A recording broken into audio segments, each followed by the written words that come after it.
ಈ ಒಂದು ಕಾರ್ಯಕ್ರಮವನ್ನು ಅನುವು ಮಾಡಿಕೊಟ್ಟಂತಹ ಶ್ರೀಮತಿ ಕಮಲಮ್ಮನವರಿಗೆ ಈ ಕಾರ್ಯಕ್ರಮದ ಪರವಾಗಿ ತುಂಬ ಹೃದಯದ ಧನ್ಯವಾದಗಳನ್ನ ಹೇಳ್ತಾ, ಈಗ ಈ ಒಂದು ಪರಮ ಪೂಜ್ಯರನ್ನು ಮತ್ತು ವೇದಿಕೆ ಮೇಲಿರುವಂಥ ಎಲ್ಲ ಗಣ್ಯರನ್ನು ಸ್ವಾಗತಿಸಲಿದ್ದಾರೆ ಶ್ರೀಯುತ ಓಬಣ್ಣನವರು.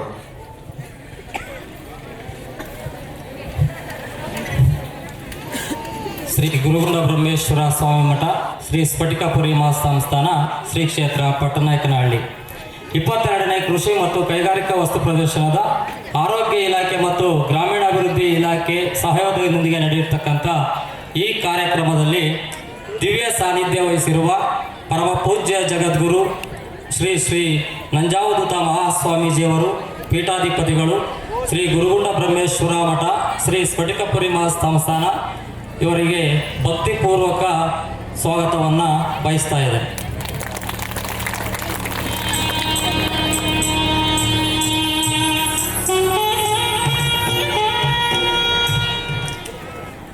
ಕಾರ್ಯಕ್ರಮದ ಉದ್ಘಾಟಕರು ಸನ್ಮಾನ್ಯ ಶ್ರೀ ಡಾಕ್ಟರ್ ಅಶ್ವಥ್ ನಾರಾಯಣರವರು, ಮಾಜಿ ಉಪಮುಖ್ಯಮಂತ್ರಿಗಳು, ಕರ್ನಾಟಕ ಸರ್ಕಾರ. ಇವರಿಗೂ ಶ್ರೀ ಕ್ಷೇತ್ರದಿಂದ ಭಕ್ತಿಪೂರ್ವಕ ಸ್ವಾಗತವನ್ನು ಬಯಸ್ತಾ ಇದೆ.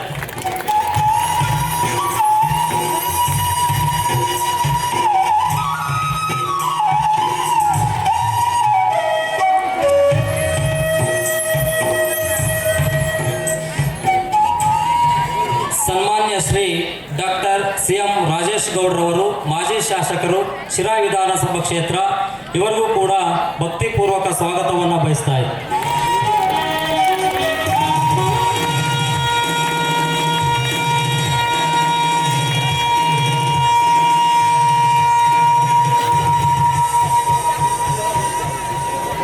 ಶ್ರೀ ಅಂಜನಾ ಮೂರ್ತಿ ಅವರು, ಮಾಲೀಕರು, ಶ್ರೀ ವಿನಾಯಕ ಗೋಲ್ಡ್ ಬೆಂಗಳೂರು.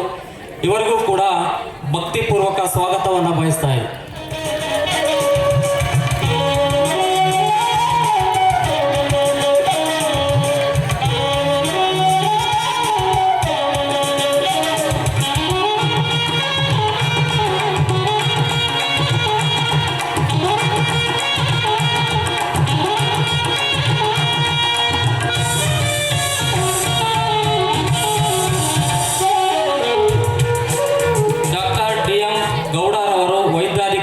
ಶಿರಾ, ಇವ್ರಿಗೂ ಕೂಡ ತುಂಬ ಹೃದಯದ ಸ್ವಾಗತವನ್ನು ಬಯಸ್ತಾ ಇದೆ.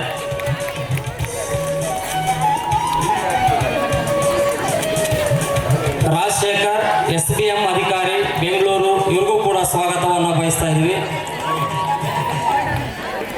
ಹಾಗೆ ಡಾಕ್ಟರ್ ನಜಿಯಾ ಹರ್ಮನಾರವರು, ಪ್ರಾಥಮಿಕ ಆರೋಗ್ಯ ಕೇಂದ್ರ, ಪಟ್ಟನಾಯಕನಹಳ್ಳಿ. ಇವರಿಗೂ ಕೂಡ ತುಂಬ ಹೃದಯದ ಸ್ವಾಗತವನ್ನು ಬಯಸ್ತಾ ಇದೆ.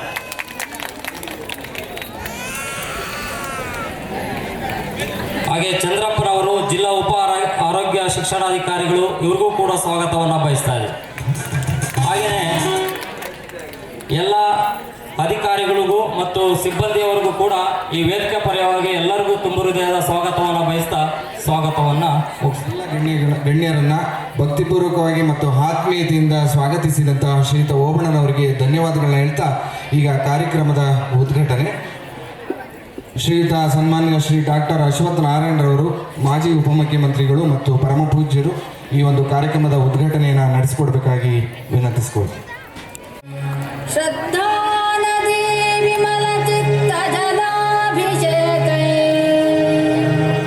ನಿತ್ಯಂ ಸಮಾಧಿ ಕುಸುಮೈರ್ನ ಪುನರ್ಭವಾಯ,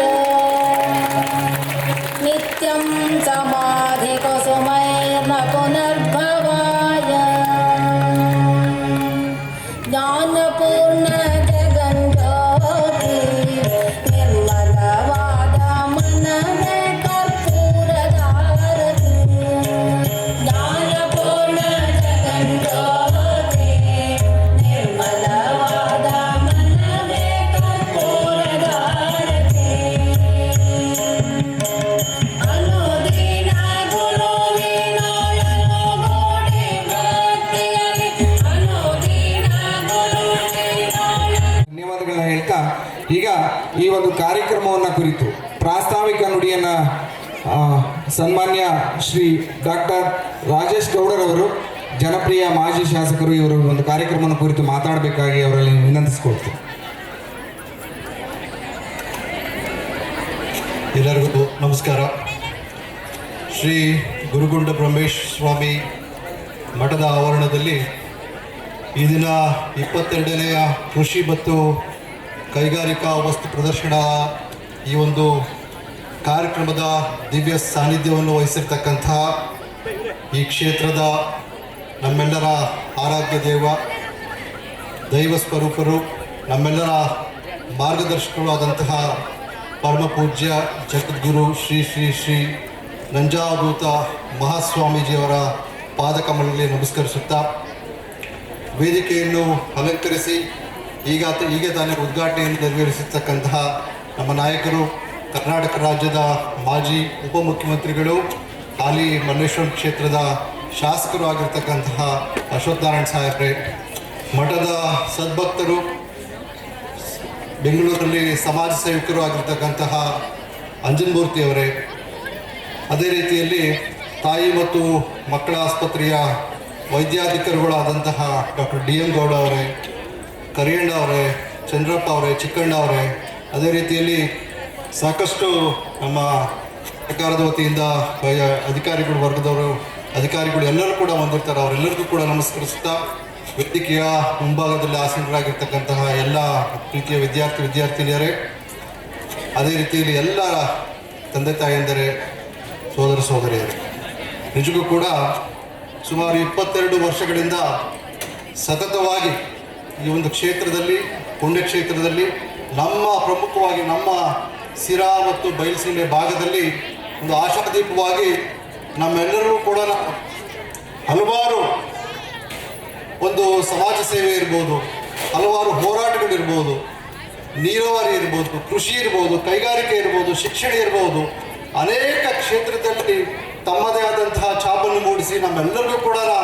ಮಾರ್ಗದರ್ಶನಗಳನ್ನು ಕೊಡ್ತಾ ಬಂದಿರತಕ್ಕಂತಹ ಪರಮ ಪೂಜ್ಯ ನಂಜಾವಧೂತ ಸ್ವಾಮಿಗಳು ನಿಜ ಒಂದು ಅರ್ಥಗರ್ಭಿತ ಕಾರ್ಯಕ್ರಮ, ಪ್ರತಿ ವರ್ಷ ಕೂಡ ಅರ್ಥಗರ್ಭಿತ ಕಾರ್ಯಕ್ರಮವನ್ನು ಮಾಡ್ತಿರ್ತಕ್ಕಂಥದ್ದು. ಒಂದು ವಾರ ನಡೆಯತಕ್ಕಂಥ ಈ ಒಂದು ಕಾರ್ಯಕ್ರಮದಲ್ಲಿ ಕಲ್ಲುಗಾಲಿ ರಥೋತ್ಸವದ ಮೂಲಕ ಶುರುವಾಗಿರ್ತಕ್ಕಂಥ ಈ ಕಾರ್ಯಕ್ರಮ ನಾವೆಲ್ಲರೂ ಕೂಡ ಅನೇಕ ಸಂಪನ್ಮೂಲ ವ್ಯಕ್ತಿಗಳು ಈ ಒಂದು ವೇದಿಕೆಯಲ್ಲಿ ನಿಂತು ತಮ್ಮದೇ ಆದಂಥ ವಿಚಾರ ವಿನಿಮಯಗಳನ್ನು ಹಂಚಿಕೊಂಡು ನಮ್ಮೆಲ್ಲರೂ ಕೂಡ ನಮಗೆ ತಿಳಿದಿರ್ತಕ್ಕಂಥ ವಿಚಾರಗಳನ್ನು ಅವರಿಂದ ತಿಳ್ಕೊಳ್ತಕ್ಕಂಥದ್ದು ಅಥವಾ ನಮಗೆ ಗೊತ್ತಿರ್ತಕ್ಕಂಥ ವಿಚಾರಗಳನ್ನು ಇತರರಿಗೆ ತಿಳ್ಕೊಡ್ತಕ್ಕಂಥ ಒಂದು ಕಾರ್ಯ ಈ ಒಂದು ವೇದಿಕೆಯ ಮೂಲಕ ಕೂಡ ಆಗ್ತಾ ಇದೆ ಅಂತಕ್ಕಂಥದ್ದು ಬಹಳ ಒಂದು ಶ್ಲಾಘನೀಯ ಕೆಲಸ ಅಂತ ಹೇಳ್ಬಿಟ್ಟು ಈ ಒಂದು ಸಂದರ್ಭದಲ್ಲಿ ನಾನು ಹೇಳಲು ಬಯಸ್ತೇನೆ. ಈ ಒಂದು ಸಿರಾ ಕ್ಷೇತ್ರದಲ್ಲಿ ಯಾವುದೇ ಒಂದು ಕೃಷಿ ಅಥವಾ ನೀರಾವರಿ ಹೋರಾಟಕ್ಕೆ ಹೆಚ್ಚು ಒತ್ತನ್ನು ಕೊಟ್ಟು ಇವತ್ತು ಒಂದು ನಮ್ಮ ತಾಲೂಕಿನಲ್ಲಿ ಒಂದು ಬರಗಾಡಿನಲ್ಲಿ ಯಾವುದೇ ಒಂದು ನೀರಾವರಿ ಒಂದು ಅನುಷ್ಠಾನಕ್ಕೆ ಬಂದಿದೆ ಅಂತ ಹೇಳಿದರೆ ಅದಕ್ಕೆ ಪ್ರಮುಖ ಕಾರಣರು ಪರಮ ಪೂಜ್ಯ ನಂಜಾವಧೂತ ಸ್ವಾಮಿಗಳು. ಇವತ್ತು ನಮ್ಮ ಕ್ಷೇತ್ರದಲ್ಲಿ ನೀರು ಅಂತಕ್ಕಂಥದ್ದು ಬಹಳ ವಿರಳವಾಗಿತ್ತು. ನೀರು ನೋಡಲಿಕ್ಕೆ ಸಾಧ್ಯ ಆಗ್ತಿರಲಿಲ್ಲ. ಅಂತಹ ಒಂದು ಸಂದರ್ಭದಲ್ಲಿ ಹೇಮಾವತಿ ನೀರನ್ನು ಸಿರಾ ಕ್ಷೇತ್ರಕ್ಕೆ ಹರಿಸಬೇಕು ಅಂತಕ್ಕಂಥದ್ದು ಒಂದು ಉದ್ದೇಶದಿಂದ ಒಂದು ಹೋರಾಟವನ್ನು ಮಾಡಿ ನೀರಾವರಿ ಹಕ್ಕೊತ್ತಾಯ, ಅವರ ಜನ್ಮದಿನವನ್ನು ನೀರಾವರಿ ಹಕ್ಕೊತ್ತಾಯ ಹೋರಾಟ ಅಂತಕ್ಕಂಥದ್ದು ಒಂದು ನಾಮಕರಣ ಮಾಡಿ ಆ ಹೋರಾಟಕ್ಕೆ ಧುಮುಕಿ ಪ್ರಪ್ರಥಮ ಬಾರಿಗೆ ಹೇಮಾವತಿ ನೀರನ್ನು ಸಿರಾಕ್ಕೆ ಹರಿಬೇಕು, ಸಿರಾ ಕೆರೆ ತುಂಬಬೇಕು, ಕಳ್ಳಂಬೆಳ ಕೆರೆ ತುಂಬಬೇಕು, ತದನಂತರ ಮುಂದುವರೆದು ಬದಲೂರು ಮತ್ತು ಇನ್ನೂ 16 ಕೆರೆಗಳಿಗೆ ತುಂಬಬೇಕು ಅಂತಕ್ಕಂಥದ್ದು ಒಂದು ಮೂಲ ಉದ್ದೇಶ ಇಟ್ಕೊಂಡು ಆ ಉದ್ದೇಶದಲ್ಲಿ ಯಶಸ್ಸು ಕಾಣಲಿಕ್ಕೆ ಪ್ರಮುಖ ಕಾರಣಕರ್ತರು ಪರಮ ಪೂಜ್ಯ ನಂಜಾವಧೂತ ಶ್ರೀಗಳು. ಇವತ್ತು ಮುಂದುವರಿದ ಅಪರಭದ್ರಾ ನೀರಾವರಿ ಯೋಜನೆ ಇರ್ಬೋದು, ಎತ್ತಿನೊಳೆ ನೀರಾವರಿ ಯೋಜನೆ ಇರ್ಬೋದು, ಅಥವಾ ಈ ರೀತಿ ಒಂದು ಕೃಷಿ ಪ್ರದರ್ಶನ ಮಾಡಿ ಸಮಗ್ರ ಕೃಷಿ ಪದ್ಧತಿಗಳ ಬಗ್ಗೆ ಸಾರ್ವಜನಿಕರಿಗೆ ತಿಳುವಳಿಕೆ ಕೊಡ್ತಕ್ಕಂಥ ಒಂದು ಕಾರ್ಯದಲ್ಲಿ ತಮ್ಮನ್ನು ತೊಡಗಿಸ್ಕೊಂಡು, ಯಾಕಂದರೆ ಕೃಷಿಯಲ್ಲಿ ಸಮಗ್ರ ಕೃಷಿ ಪದ್ಧತಿಯನ್ನು ನಾವು ಅಳಿಸ್ಕೊಡ್ಲಿಲ್ಲ ಅಂತ ಹೇಳಿದರೆ ನಿಜಕ್ಕೂ ಕೂಡ ನಾವು ನಷ್ಟ ಅನುಭವಿಸೋದು ಖಚಿತ. ಯಾಕಂತ ಹೇಳಿದರೆ ಬದಲಾಗ್ತಕ್ಕಂಥ ವಾತಾವರಣ, ಸನ್ನಿವೇಶಗಳು, ಹವಾಮಾನ, ಇಂಥ ಒಂದು ಬದಲಾಗ್ತಕ್ಕಂಥ ಒಂದು ಸಂದರ್ಭಗಳಲ್ಲಿ ನಾವು ಸಮಗ್ರ ಕೃಷಿಗಳು, ಏಕಕೃಷಿ ನೀತಿಯನ್ನು ನಾವು ಯಾವಾಗಲೂ ಕೂಡ ನಾವು ಪಾಲನೆ ಮಾಡ್ಕೊಂಡು ಹೋದರೆ ಅದು ಒಂದು ಬೆಳೆಗೆ, ಉದಾಹರಣೆಗೆ ಅಡಿಕೆ ಒಂದು ಕಾಲದಲ್ಲಿ ಬೆಲೆ ಹೆಚ್ಚಿರುತ್ತೆ, ಒಮ್ಮೆ ಕುಸಿಯುತ್ತೆ. ಆಗ ನಾವು ಸಮಗ್ರ ಕೃಷಿ ಪದ್ಧತಿಗಳು, ಇವತ್ತು ಅಡಿಕೆ ಇರ್ಬೋದು, ತೆಂಗಿರ್ಬೋದು, ಅಥವಾ ಒಂದು ಅಂತರ್ ಕೃಷಿ, ಒಂದು ಇಂಟರ್ ಕ್ರಾಪ್ ಅಂತ ಏನು ಹೇಳ್ತೀವಿ, ಅಡಿಕೆ ಮತ್ತು ತೆಂಗಿನ ಮಧ್ಯೆ ಈ ಒಂದು ಅವಕಾಡ, ಬಟರ್ ಫ್ರೂಟ್ ಅಂತ ಹೇಳ್ತೀವಿ, ಅದನ್ನು ಬೆಳೀತಕ್ಕಂಥದ್ದು, ಅಥವಾ ಪಪ್ಪಾಯ ಬೆಳೀತಕ್ಕಂಥದ್ದು ಈ ರೀತಿಯ ಅಂತರ್ ಕೃಷಿ ಒಂದು ಪದ್ಧತಿಗಳನ್ನು, ಸಮಗ್ರ ಕೃಷಿ ಪದ್ಧತಿಗಳನ್ನು ನಾವು ಅಳವಡಿಸ್ಕೊಂಡಿದ್ದೆ ಆದರೆ ರೈತರ ನಿಜಕ್ಕೂ ಕೂಡ, ಹೈನುಗಾರಿಕೆ ಕೂಡ ಈ ರೀತಿ ನಾವು ಅಳವಡಿಸ್ಕೊಂಡಿದ್ದೆ ಆದರೆ ನಿಜಕ್ಕೂ ಕೂಡ ಯಶಸ್ಸು ಒಂದು ಅದರಲ್ಲಿ ಲಾಭ ಕಾಣಲಿಕ್ಕೆ ಸಾಧ್ಯ ಆಗ್ತದೆ. ಈ ದಿನ ಆರೋಗ್ಯ ಇಲಾಖೆ ಮತ್ತು ಗ್ರಾಮೀಣಾಭಿವೃದ್ಧಿ ಇಲಾಖೆಯಿಂದ ಒಂದು ಕಾರ್ಯಕ್ರಮ ನೆರವೇರಬೇಕಾಗಿತ್ತು. ಇವತ್ತು ಕಾರಣಾಂತರದಿಂದ ಇವತ್ತು ಆರೋಗ್ಯ ತಪಾಸಣೆ ಶಿಬಿರ ಮಾಡಲಿಕ್ಕೆ ಆಗಿಲ್ಲ. ಆರೋಗ್ಯ ಅಂತಕ್ಕಂಥದ್ದು ನಾವೆಲ್ಲರಿಗೂ ಕೂಡ ಆರೋಗ್ಯ ಎಲ್ಲಿ ಅಂತ ಹೇಳಿದ್ರೆ ಆರೋಗ್ಯ ಅಂಗೈಯಲ್ಲಿ ಅಂತ ಹೇಳ್ತೀವಿ. ಯಾಕಂದರೆ ಎಲ್ಲರೂ ಕೂಡ ಒಂದು ಬದಲಾಗ್ತಕ್ಕಂಥ ಒಂದು ಜೀವನ ಶೈಲಿಗಳಲ್ಲಿ ನಾವೆಲ್ಲರೂ ಕೂಡ ಹೊಸ ಒಂದು ಕಾಯಿಲೆಗಳಿಗೆ ತುತ್ತಾಗಿ ಹೊಸ ಕಾಯಿಲೆಗಳ ಉಲ್ಬಣವಾಗಿ ನಾವೆಲ್ಲರೂ ಕೂಡ ಅತಿ ಹೆಚ್ಚು ವೈದ್ಯಕೀಯ ಒಂದು ಕ್ಷೇತ್ರದ ನೋಡಬೇಕಾಗ್ತಕ್ಕಂಥದ್ದು, ವೈದ್ಯಕೀಯ ಕ್ಷೇತ್ರದಲ್ಲಿ ಹೆಚ್ಚು ಇನ್ನೂ ಸಂಶೋಧನೆಗಳು ಆಗಬೇಕಾಗ್ತಕ್ಕಂಥ ಒಂದು ಸನ್ನಿವೇಶ, ಒಂದು ವಾತಾವರಣವನ್ನು ನೋಡಿದ್ದೇವೆ. ಇವತ್ತು ನಾನಿರ್ಬೋದು, ಡಾಕ್ಟರ್ ಡಿ ಎಂ ಗೌಡ್ರು ಇರ್ಬೋದು, ಡಾಕ್ಟರ್ ಅಶ್ವತ್ಥನಾರಾಯಣ ಸಾಹೇಬ್ ಇರ್ಬೋದು, ನಾವೆಲ್ಲರೂ ಕೂಡ ವ್ಯಾಸಂಗ ಮಾಡ್ಬೇಕಾದ್ರೆ MBBS MD ಮಾಡ್ಬೇಕಾದ್ರೆ ಪುಸ್ತಕದಲ್ಲಿ ಏನು ಓದ್ತಾ ಇದ್ವಿ. ಉದಾಹರಣೆಗೆ ಗರ್ಭಕಂಠದ ಕ್ಯಾನ್ಸರ್ ಇರುತ್ತೆ ಅಂತಕ್ಕಂಥದ್ದು ಇರ್ಬೋದು, ಸ್ಥಾನದ ಕ್ಯಾನ್ಸರ್ ಅಂತಕ್ಕಂಥದ್ದು, ಕರುಳಿನ ಕ್ಯಾನ್ಸರ್, ಲಿವರ್ ಕ್ಯಾನ್ಸರ್ ಅಥವಾ ಮಧುಮೇಹ ರೋಗ ಅಥವಾ ರಕ್ತದೊತ್ತಡ, ಇವೆಲ್ಲವೂ ಕೂಡ ಒಂದು ಪ್ರತ್ಯೇಕ ವರ್ಗಕ್ಕೆ, ಒಂದು ವಯಸ್ಸಿಗೆ ಅಥವಾ ಒಂದು ಪ್ರತ್ಯೇಕ ಲಿಂಗಕ್ಕೆ ಸೀಮಿತ ಅಂತಕ್ಕಂಥದ್ದು ನಾವೆಲ್ಲರೂ ಓದಿರ್ತಕ್ಕಂಥದ್ದು. ಆದರೆ ಬದಲಾದಂಥ ಒಂದು ಸನ್ನಿವೇಶದಲ್ಲಿ ಯಾರಿಗೆ ಯಾವ ಬೇಕಾದ್ರೂ ಕಾಯಿಲೆ ಬರ್ತಕ್ಕಂಥ ಉಲ್ಬಣವಾಗ್ತಕ್ಕಂಥ ಒಂದು ಪರಿಸ್ಥಿತಿ ನಾವೆಲ್ಲರೂ ಕೂಡ ನಿರ್ಮಾಣ ಮಾಡ್ಕೊಂಡ್ಬಿಟ್ಟಿದ್ವಿ. ಒಂದು ಅನಾರೋಗ್ಯದ ಸೃಷ್ಟಿಯನ್ನು ನಿರ್ಮಾಣ ಮಾಡ್ಕೊಂಡ್ಬಿಟ್ಟಿದ್ವಿ. ಯಾಕಂತ ಹೇಳಿದ್ರೆ ಈ ಒಂದು ಆಧುನಿಕ ಜಗತ್ತಿನಲ್ಲಿ ನಾವು ಪಾಲಿಸ್ಕೊಂಡು ಬಂದಿರತಕ್ಕಂಥ ಆಧುನಿಕ ನೀತಿಗಳು, ಆಧುನಿಕ ಜೀವನ ಶೈಲಿಗಳು, ಆಂಬಿಯಂಟ್ ಲೈಫ್ ಸ್ಟೈಲ್ ಅಂತ ಹೇಳ್ತೀವಿ, ಅದ್ರ ಮುಖೇನ ಕಾಯಿಲೆಗಳನ್ನು ಕೂಡ ಹೆಚ್ಚಾಗಿ ನೋಡ್ತಿರ್ತಕ್ಕಂಥದ್ದು ನಾವೆಲ್ಲರೂ ಕೂಡ ಎದುರು ನೋಡ್ತಾ ಇದ್ವಿ. ಅದಕ್ಕೆ ಪರಿಹಾರವಾಗಿ ಇವತ್ತು ಒಂದು ವೈದ್ಯಕೀಯ ಕ್ಷೇತ್ರಕ್ಕೆ ಒಂದು ಸವಾಲಾಗಿದೆ. ಹೊಸ ಕಾಯಿಲೆಗಳನ್ನು ಹೇಗೆ ನಿವಾರಣೆ ಮಾಡಬೇಕು ಅಂತಕ್ಕಂಥದ್ದು. ಹಿಂದೆ ಒಂದು ಕಾಲ ಇತ್ತು, 30 ವರ್ಷದ ವಯಸ್ಕರ ಮಕ್ಕಳು ವೃದ್ಧ ತಂದೆ ತಾಯಿದ್ರು ಆಸ್ಪತ್ರೆಗೆ, ಹೃದ್ರೋಗ ಆಸ್ಪತ್ರೆಗೆ, ಅದು ಆಸ್ಪತ್ರೆಗೆ ಕರ್ಕೊಂಡು ಹೋಗ್ತಕ್ಕಂಥ ಒಂದು ವಾತಾವರಣ ನೋಡ್ತಾ ಇದ್ರು. ಆದರೆ ಈಗ ಅದೇ 60-70 ವರ್ಷದ ತಂದೆ ತಾಯಿಗಳು 30 ವರ್ಷದ ಮಕ್ಕಳನ್ನ ಆಸ್ಪತ್ರೆಗೆ ಕರ್ಕೊಂಡು ಹೋಗ್ತಕ್ಕಂಥ ಪರಿಸ್ಥಿತಿ ಉಲ್ಬಣವಾಗಿಬಿಟ್ಟಿದ್ದೇವೆ. ಜಯದೇವ ಆಸ್ಪತ್ರೆಯಲ್ಲಿ ಈ ಒಂದು 2000 ಹೃದಯಘಾತ ಆದರೆ 40% ಸುಮಾರು 35-40 ವಯಸ್ಕರ ಒಂದು ಯುವಕರಿಗೆ ಆಗ್ತಕ್ಕಂಥ ಹೃದಯಘಾತ ಆಗ್ತಕ್ಕಂಥ ಒಂದು ಸಂದರ್ಭಗಳನ್ನು ನಾವೆಲ್ಲರೂ ನೋಡ್ತಾ ಇದ್ದೀವಿ. ಇದಕ್ಕೆ ಮೂಲ ಕಾರಣ ನಮ್ಮ ಆಧುನಿಕ ಜೀವನ ಶೈಲಿ. ಹಿಂದೆ ಸುಮಾರು 100 ವರ್ಷಗಳ ಹಿಂದೆ ನಮ್ಮ ಪೂರ್ವಜರು ಹೇಗೆ ಬದುಕ್ತಿದ್ರು, ಹೇಗೆ ಕೆಲಸಗಳನ್ನ ಮಾಡ್ತಾ ಇದ್ರು. ಯಾಕೆಂತ ಹೇಳಿದ್ರೆ ನಾವು ಹಿಂದೆಗೂ ಹೋಲಿಸ್ಕೊಂಡು ಮತ್ತು ಈಗ ಹೋಲಿಸ್ಕೊಂಡಾಗ ಈಗಿನ ಜೀವನ ಶೈಲಿಗಳಲ್ಲಿ ನಮಗೆ ಮಾಹಿತಿ, ಪರಿಹಾರ ಮತ್ತು ಏನೇ ಕೆಲಸಗಳು ಆಗಬೇಕಾದ್ರೂ ಕೂತಲ್ಲಿ ನಾವು ಮಾಡ್ಬೋದು. ಯಾಕೆಂತ ಹೇಳಿದ್ರೆ ಮಾಹಿತಿ, ಪರಿಹಾರ ಮತ್ತು ಕೆಲಸಗಳ ಒಂದು ಸಂದರ್ಭಕ್ಕೆ ತಕ್ಕಂಥ ಕೆಲಸಕ್ಕೆ ನಾವು ಪರಿಹಾರ ಹುಡುಕಬೇಕು ಅಂತ ಹೇಳಿದ್ರೆ ಪರಿಹಾರ ಎಲ್ಲಿದೆ, ಮಾಹಿತಿ ಎಲ್ಲಿದೆ ಅಂತ ಹೇಳಿದ್ರೆ ಬೆರಳಿನ ತುದಿಯಲ್ಲಿದೆ ಅಂತ ಹೇಳ್ತೀವಿ. ಯಾಕೆಂತ ಹೇಳಿದ್ರೆ ಮೊಬೈಲ್ ಇಟ್ಕೊಂಡು ಬೆರಳಿನ ತುದಿನಲ್ಲಿ ಎಲ್ಲ ಹೋಗ್ತಾರೆ, ಎಲ್ಲ ನಮ್ಗೆ ಸಿಕ್ಬಿಡುತ್ತೆ. ಅದರಿಂದ ಒಂದು ಜೀವನ ಶೈಲಿಯಲ್ಲಿ ನಾವೆಲ್ಲೋ ಒಂದು ಕಡೆ ನಮ್ಮ ದೇಹಕ್ಕೆ ಹೆಚ್ಚು ಒಂದು ವ್ಯಾಯಾಮವನ್ನು ಕೊಡ್ತಾ ಇಲ್ಲ, ಹೆಚ್ಚಿನ ಕೆಲಸಗಳನ್ನು ಕೊಡ್ತಾ ಇಲ್ಲ. ಮತ್ತು ನಾವು ಬಳಸ್ತಕ್ಕಂಥ ನೀರು ಕಲುಷಿತ, ಆಹಾರ ಕಲುಷಿತ, ಎಲ್ಲವೂ ಕಲುಷಿತ. ಇಂಥ ಕಲುಷಿತ ವಾತಾವರಣದಲ್ಲಿ ಕ್ಯಾನ್ಸರ್ ಅಂತ ರೋಗಗಳು, ಮಧುಮೇಹ ರೋಗಗಳು, ರಕ್ತದೊತ್ತಡಕ್ಕೆ ಉದ್ಭವವಾಗ್ತಕ್ಕಂಥ ಒಂದು ಪರಿಸ್ಥಿತಿ ನಿಜಕ್ಕೂ ಕೂಡ ಒಂದು ಪರಿಸ್ಥಿತಿ ಉಂಟಾಗಿದೆ. ಇವತ್ತು ಅದನ್ನು ಬಿದರ್ಗೆ ಹೋಗಬೇಕಾಗಿದೆ. ಇವತ್ತು ಬೆಂಗಳೂರಿಗೆ ಪ್ರವಾಸ ಮಾಡಿ ಅಲ್ಲಿಂದ ತದನಂತರ ಬಿದರ್ಗೆ ಹೋಗಬೇಕಾಗಿದೆ. ಅದರಿಂದ ನಾನು ಹೆಚ್ಚು ಸಮಯವನ್ನು ತೆಗೆದುಕೊಳ್ತಾಳೆ. ಈ ಒಂದು ಕಾರ್ಯಕ್ರಮದಲ್ಲಿ ನನ್ನ ಭಾಗವಹಿಸಲು ಅವಕಾಶ ಮಾಡಿಕೊಟ್ಟಂಥ ಪರಮ ಪೂಜ್ಯ ನಂಜಾವಧೂತ ಸ್ವಾಮೀಜಿಗಳ ಪಾದಾರವಿಂದಗಳಿಗೆ ಮತ್ತೆ ನಮಸ್ಕರಿಸುತ್ತಾ ತಮ್ಮೆಲ್ಲರಿಗೂ ಕೂಡ ನಾನು ಕೃತಜ್ಞತೆಗೆ ಹೇಳ್ತೀನಿ, ನನ್ನ ಮಾತು ವಿರಾಮ ಹೇಳ್ತೀನಿ. ಎಲ್ಲರಿಗೂ ನಮಸ್ಕಾರ. ಜೈ ಹಿಂದ್, ಜೈ ಭಾರತ್. 22ನೇ ಕೃಷಿ ಮತ್ತು ಕೈಗಾರಿಕಾ ವಸ್ತು ಪ್ರದರ್ಶನದ ಪರಮಪೂಜ್ಯರ ಸಾರ್ಥಕ ಸೇವೆಯನ್ನು ಮತ್ತು ಆರೋಗ್ಯ ಸುಧಾರಣೆಗಳ ಬಗ್ಗೆ ನಮ್ಮೆಲ್ಲರಿಗೂ ಕೂಡ ಆತ್ಮೀಯವಾಗಿ ತಿಳಿಸಿಕೊಟ್ಟಂತಹ ಶ್ರೀಯುತ ಜನಪ್ರಿಯ ರಾಜೇಶ್ ಗೌಡರವರಿಗೆ ತುಂಬ ಹೃದಯದ ಧನ್ಯವಾದಗಳನ್ನ ಹೇಳ್ತಾ, ಈಗ ತಾನೇ ಆಗಮಿಸಿದಂತಹ ನಾದೂರ್ ಗ್ರಾಮ ಪಂಚಾಯಿತಿ ಶ್ರೀನಿವಾಸರು ಅಧ್ಯಕ್ಷರು, ನಾದೂರ್ ಪಂಚಾಯಿತಿ ಅಧ್ಯಕ್ಷರು, ಇವರಿಗೆ ಈ ಒಂದು ಕಾರ್ಯಕ್ರಮದ ಪರವಾಗಿ ಸ್ವಾಗತವನ್ನು ಬಯಸುತ್ತೇವೆ. ಕಾರ್ಯಕ್ರಮದ ಉದ್ಘಾಟನೆ ಮಾಡಿ ಈ ಒಂದು ಕಾರ್ಯಕ್ರಮದಲ್ಲಿ ಆಸೀನರಾಗಿರುವಂತಹ ಸನ್ಮಾನ್ಯ ಶ್ರೀ ಡಾಕ್ಟರ್ ಅಶ್ವಥ್ ನಾರಾಯಣರವರು, ಮಾಜಿ ಉಪಮುಖ್ಯಮಂತ್ರಿಗಳು, ಹಾಲಿ ಜನಪ್ರಿಯ ಶಾಸಕರು, ಈ ಒಂದು ಕಾರ್ಯಕ್ರಮವನ್ನು ಕುರಿತು ಮಾತಾಡಬೇಕಾಗಿ ಅವರಲ್ಲಿ ವಿನಂತಿಸಿಕೊಳ್ತೀವಿ.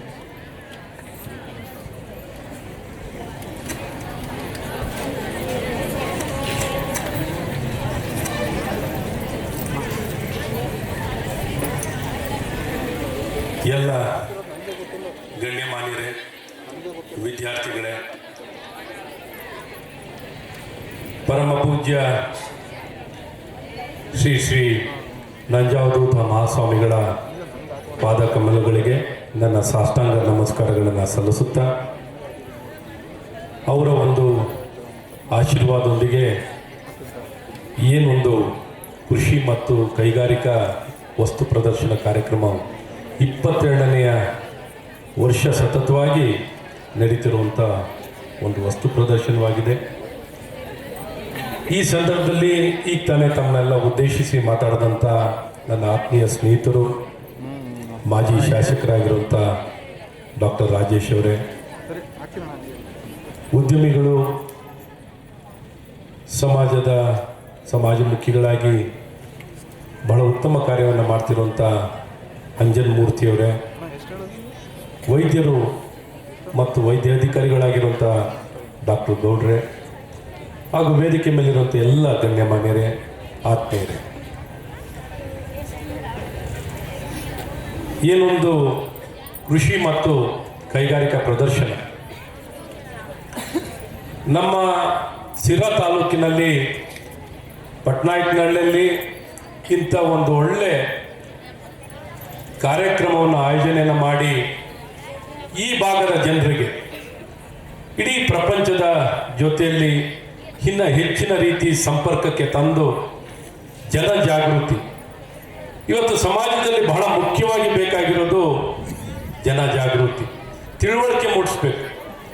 ಮತ್ತೆ ಏನು ಕೊಡ್ತೀವಿ ಮಾಡ್ತೀವಿ ಅನ್ನೋಂಥದ್ದು ಇನ್ನೊಂದು ಭಾಗ, ಬಹಳ ಪ್ರಮುಖವಾಗಿರುವಂಥ ಒಂದು ಭಾಗವೇನೆಂದರೆ ಜಾಗೃತಿ.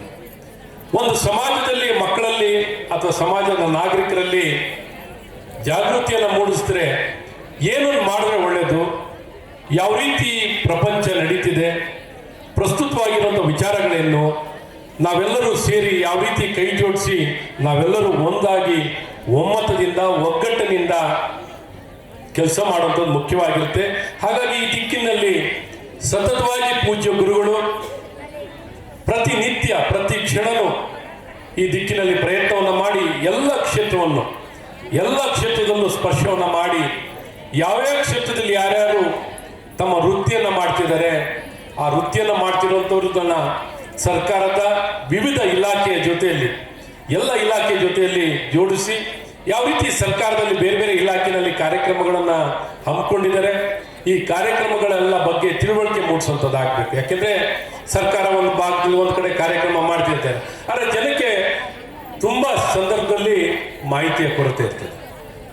ಈ ಮಾಹಿತಿಗಳನ್ನು ತಿಳಿಸುವಂಥದ್ದು ಬಹಳ ದೊಡ್ಡ ಕೆಲಸ. ಹಾಗಾಗಿ ಸೇತುವೆಯಾಗಿ ಬಹಳಷ್ಟು ಕಾಳಜಿಯನ್ನು ವಹಿಸಿ ಪೂಜ್ಯ ಗುರುಗಳು ಕೆಲಸವನ್ನು ಮಾಡ್ತಿದ್ದಾರೆ. ಹಾಗಾಗಿ ನಾನು ಒಂದು ಸರ್ಕಾರದಲ್ಲಿ ಕಾರ್ಯವನ್ನು ಮಾಡಿದಂಥವನು ಮತ್ತು ಚುನಾಯಿತ ಪ್ರತಿನಿಧಿಗಳಾಗಿರೋರು, ನಾವು ಸಹ ಪ್ರತಿನಿತ್ಯ ಸಮಾಜದಲ್ಲಿ ಯಾವಾಗಲೂ ನಾವು ನೋಡುವಂಥದ್ದು ತಿಳುವಳಿಕೆಯ ಕೊರತೆ. ಈ ತಿಳುವಳಿಕೆಯ ಕೊರತೆ ಮತ್ತು ಜಾಗೃತಿಯ ಕೊರತೆಯನ್ನು ತುಂಬುವಂಥ ಕೆಲಸಗಳು ನಾವೆಲ್ಲರೂ ಮಾಡಬೇಕಾಗತ್ತೆ. ಹಾಗಾಗಿ ನಾನು ಪೂಜ್ಯ ಗುರುಗಳಿಗೆ ಮೊದಲನೇದಾಗಿ ನನ್ನ ಹೃದಯಪೂರ್ವಕವಾಗಿರುವಂಥ ಅಭಿನಂದನೆಯನ್ನು ತಮಗೆ ಸಲ್ಲಿಸ್ತಾ ಇದ್ದೀನಿ. ತಮ್ಮ ಸತತವಾಗಿರುವಂಥ ಈ ಪ್ರಯತ್ನ ನಡೀತಾನೆ ಇರಲಿ, ದೀರ್ಘಕಾಲ ನಡೀತಾನೆ ಇರಲಿ. ಈ ಮೂಲಕ ನಮ್ಮ ಜನರಿಗೆ ನಿಜವಾದ ಸಬಲೀಕರಣವನ್ನು ಕಾಣುವಂಥದ್ದಾಗಲಿ ಅಂತ ಬಯಸುತ್ತಾ, ಆತ್ಮೀಯರೇ, ಈಗ ತಾವೆಲ್ಲ ನೋಡ್ತೀರ ಯಾವ ರೀತಿ ನಾವು ತೋಟಗಾರಿಕೆಯನ್ನು ಮಾಡುವಂಥದ್ದಾಗಲಿ ಅಥವಾ ಕೃಷಿಯನ್ನು ಮಾಡುವಂಥದ್ದಾಗಲಿ, ಕೃಷಿಯಲ್ಲಿ ತಂತ್ರಜ್ಞಾನ ನೀವು ನಂಬ್ತಿರೋ ಬಿಡ್ತಿರೋ, ಕೃಷಿಯಲ್ಲಿ ಇವತ್ತು ತಂತ್ರಜ್ಞಾನ ಎಷ್ಟು ಮಟ್ಟಿಗೆ ಬೆಳೆದಿದೆ ಅಂದರೆ ನಿಮ್ಮ ಕಲ್ಪನೆಯನ್ನೂ ನೀವು ಯೋಚನೆ ಮಾಡೋಕ್ಕಾಗಲ್ಲ. ಯಾವ ರೀತಿ ಇಡೀ ನಮ್ಮ ಸ್ಯಾಟಲೈಟಿನ ಮೂಲಕ ಹವಾಮಾನ ಮತ್ತು ಭೂಮಿಯ ಏನು ಒಂದು ವಾಸ್ತವಾಂಶ, ಭೂಮಿಯ ಪರಿಸ್ಥಿತಿ ಎಲ್ಲ ಒಳಗೊಂಡಂತೆ ಆರ್ಟಿಫಿಷಿಯಲ್ ಇಂಟೆಲಿಜೆನ್ಸ್ ಬಳಕೆಯನ್ನು ಮಾಡಿಕೊಂಡು ಇವತ್ತು ಎಲ್ಲಿಂದ ಯಾರು ಬೇಕಾದ್ರೂ ಕೃಷಿ ಮಾಡ್ಬೋದು. ಆಸ್ಟ್ರೇಲಿಯಾ ಕೃಷಿಯನ್ನು ನಮ್ಮ ಭಾರತದ ಬೆಂಗಳೂರಿಂದ ಮಾಡ್ತಾರೆ. ಅಲ್ಲಿ ಔಷಧಿ ಹೊಡಿಬೇಕಾ, ನೀರನ್ನು ಬಿಡಬೇಕಾ, ಬೆಳೆ ಕೊಯ್ಬೇಕಾ,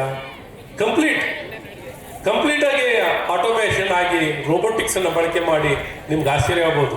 ಬೇರೆ ಯಾವುದೋ ದೇಶದಲ್ಲಿ ವ್ಯವಸಾಯವನ್ನು, ಇಲ್ಲಿ ಯಾವುದೋ ಒಂದು ನಗರದಲ್ಲಿ ಕೂತು ವ್ಯವಸಾಯವನ್ನು ಮಾಡ್ತಾರೆ. ಆ ಮಟ್ಟಕ್ಕೆ ವ್ಯವಸಾಯದಲ್ಲಿ ತಂತ್ರಜ್ಞಾನ ಬೆಳೆದಿದೆ ಮತ್ತು ವೈಜ್ಞಾನಿಕವಾಗಿ ನಿರ್ದಿಷ್ಟವಾಗಿ ಏನನ್ನು ಬೇಕಾದ್ರೂ ಮಾಡಲಿಕ್ಕೆ ಇವತ್ತು ಈ ಕಾಲದಲ್ಲಿ ಪೂರಕವಾಗಿದೆ. ಹಾಗಾಗಿ ಇವತ್ತು ನಾವು ಬಯಲುಸೀಮೆ ಅಂದಿದ ತಕ್ಷಣ ಕಷ್ಟದ ಜೀವನ, ಬರೀ ನೀರಿಗಾಗಿನೇ ಹಾಹಾಕಾರ. ಇವತ್ತು ನೀರು ಸಿಗಬೇಕು ಕುಡಿಯೋಕ್ಕೆ, 365 ದಿನನೂ ನಮಗೆ ಬದುಕಲಿಕ್ಕೆ ಕುಡಿಯುವಂಥ ನೀರಿನ ವ್ಯವಸ್ಥೆ, ಗುಣಮಟ್ಟದ ನೀರನ್ನು ಒದಗಿಸೋದೇ ಒಂದು ದೊಡ್ಡ ಸವಾಲು. ನಿಜವಾದ ನಾವು ಆರೋಗ್ಯವನ್ನು ಪಡಿಬೇಕು ಅಂದರೆ ಆರೋಗ್ಯಕರವಾದಂಥ ನೀರನ್ನೇ ಒದಗಿಸ್ಲಿಕ್ಕೆ ನಾವು ಕೊರತೆ ಇದ್ದರೆ ಅದು ಕುಡಿಲಿಕ್ಕೆ ಸರಿ ಸಾಧ್ಯವಿಲ್ಲ, ಅದು ಪೋರ್ಟೇಬಲ್ ಅಲ್ಲ. ನೀರಲ್ಲೇ ಕಲುಷಿತವಾಗಿ ನೀರಿನ ಗುಣಮಟ್ಟವೇ ಚೆನ್ನಾಗಿರಲ್ಲ.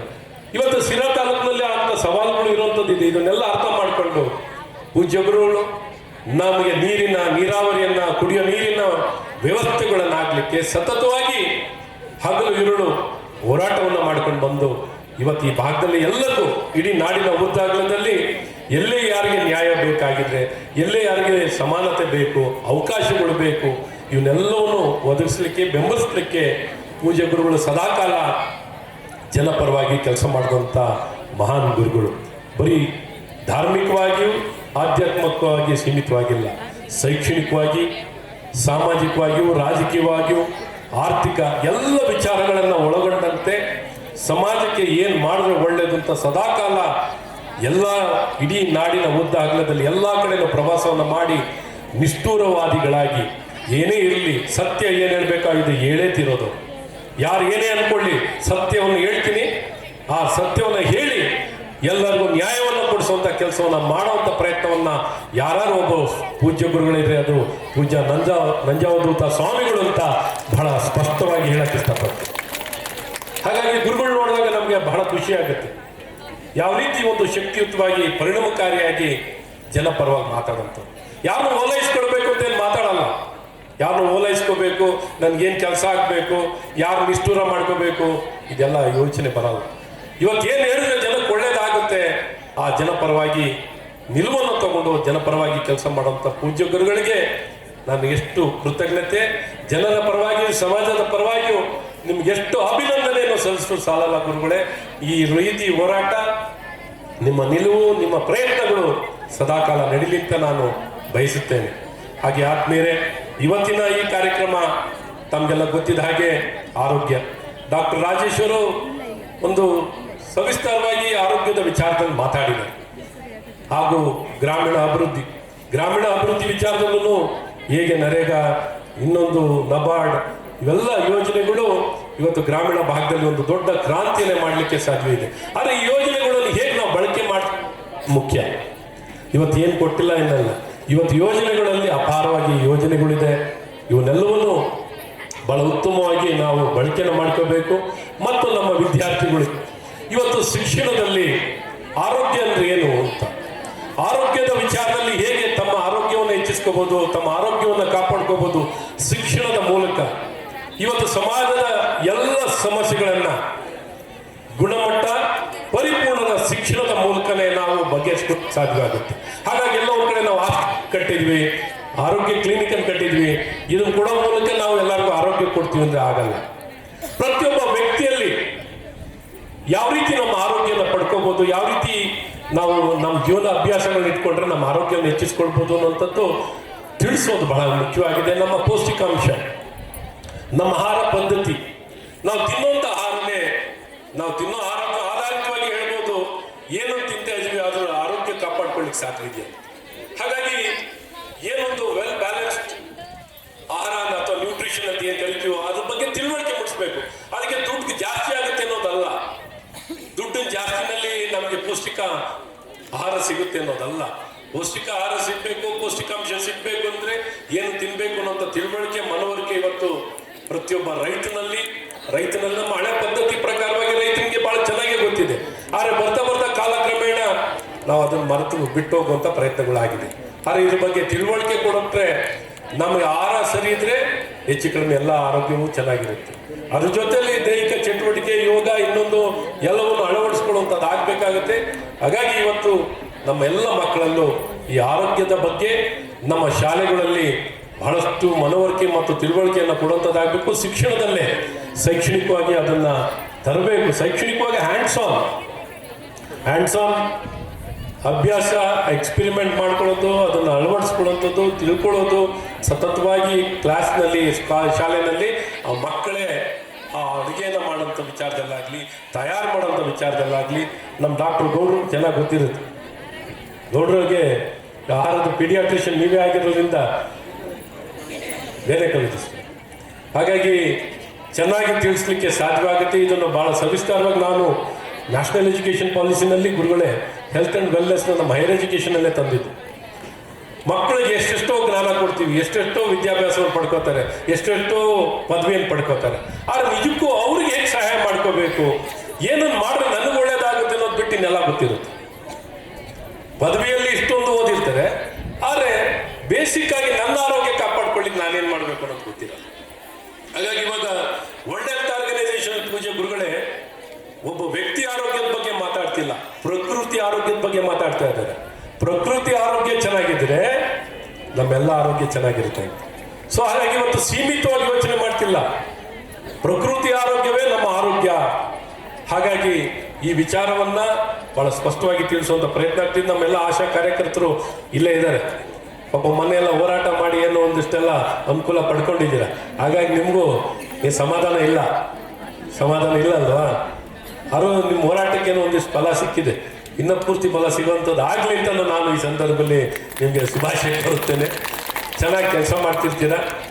ಎಲ್ಲ ನಮ್ಮ ಕೋವಿಡ್ ಟೈಮಲ್ಲಿ ಬೇರೆ ಬೇರೆ ಎಲ್ಲ ಸಂದರ್ಭದಲ್ಲೂ ಸತತವಾಗಿ ಜನರ ಜೀವ ಕಾಪಾಡುವಂಥದ್ದು ನಮ್ಮೆಲ್ಲ ಆಶಾ ಕಾರ್ಯಕರ್ತರು. ಹಾಗಾಗಿ ಈ ವೇದಿಕೆ ಮೂಲಕ ನಿಮಗೆ ಪೂಜ್ಯ ಗುರುಗಳ ಮೂಲಕ ನಿಮಗೆಲ್ಲ ಹೃದಯ ವಂದನೆಗಳನ್ನು ಸಲ್ಲಿಸ್ತೇನೆ. ಆತ್ಮೀಯರೇ, ಮತ್ತು ನಬಾರ್ಡ್ ಅನ್ನುವಂಥದ್ದು ಅಥವಾ ಗ್ರಾಮೀಣ ಅಭಿವೃದ್ಧಿ, ಇವತ್ತು ನಮಗೆ ಬೇಕಾಗಿರೋದು ನಿಜವಾದ ಗ್ರಾಮೀಣ ಅಭಿವೃದ್ಧಿ ಆಗಬೇಕಂದ್ರೆ ಪೂಜ್ಯ ಗುರುಗಳೇ ಹೇಗೆ ನೀವು ನೀರಾವರಿಗೆ ಹೋರಾಟ ಮಾಡಿದಿರೋ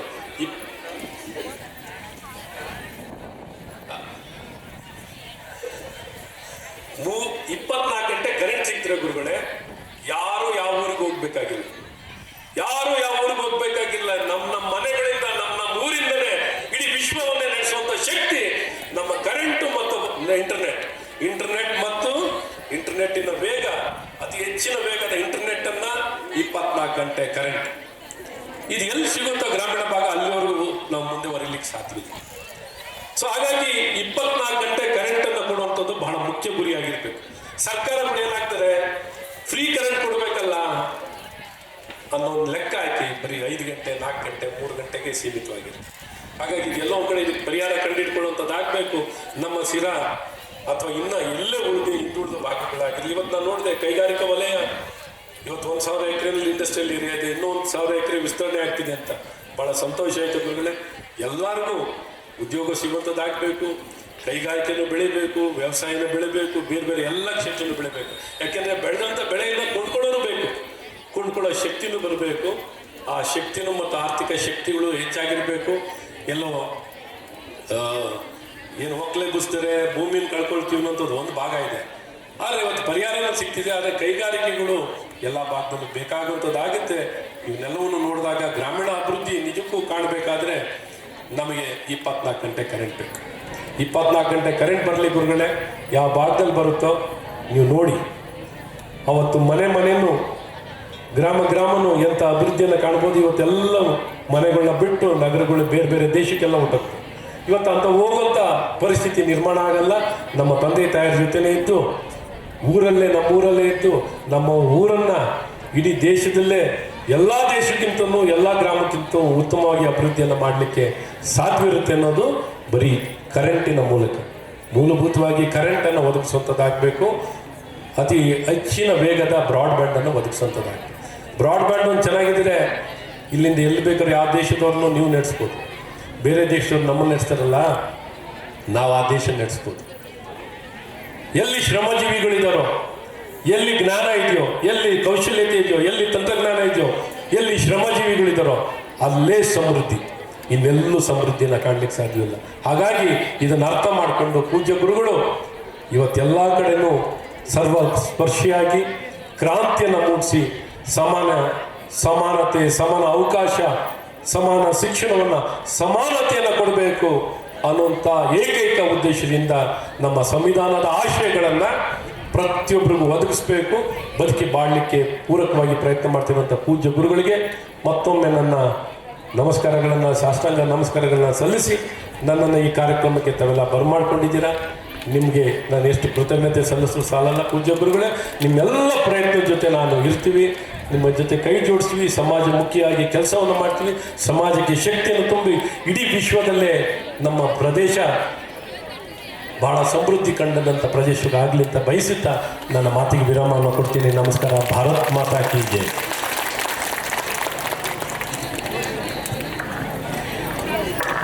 ಯಾವುದೇ ವ್ಯವಸ್ಥೆ ಬದಲಾಗಬೇಕಾದರೆ ಜಾಗೃತಿ ಮತ್ತು ತಿಳುವಳಿಕೆ ಅತಿ ಮುಖ್ಯ. ಪರಮಪೂಜ್ಯರ ನಿಸ್ವಾರ್ಥ ಸೇವೆಯನ್ನು ಸ್ಮರಿಸುವ ಮೂಲಕ ಪ್ರತಿಯೊಬ್ಬರು ಆರೋಗ್ಯದ ಕಾಳಜಿಯನ್ನು ವಹಿಸಬೇಕಂತೇಳಿ ತಮ್ಮ ಅತ್ಯಮೂಲ್ಯವಾದಂತಹ ನುಡಿಗಳನ್ನು ನುಡಿದಂತಹ ಶ್ರೀಯುತ ಅಶ್ವಥ್ ನಾರಾಯಣರವರು, ಮಾಜಿ ಉಪಮುಖ್ಯಮಂತ್ರಿಗಳು ಮತ್ತು ಜನಪ್ರಿಯ ಹಾಲಿ ಶಾಸಕರು, ಇವರು ಈ ಒಂದು ವೇದಿಕೆಯಲ್ಲಿ ಅತ್ಯಮೂಲ್ಯವಾದ ನುಡಿಗಳನ್ನು ನುಡಿದರೆ ಅವರಿಗೆ ಹೃತ್ಪೂರ್ವಕವಾದಂತಹ ವಂದನೆಯನ್ನು ಸಲ್ಲಿಸುತ್ತೇನೆ. ಈಗ ನಮ್ಮ ಮಾಜಿ ಮುಖ್ಯಮಂತ್ರಿಗಳು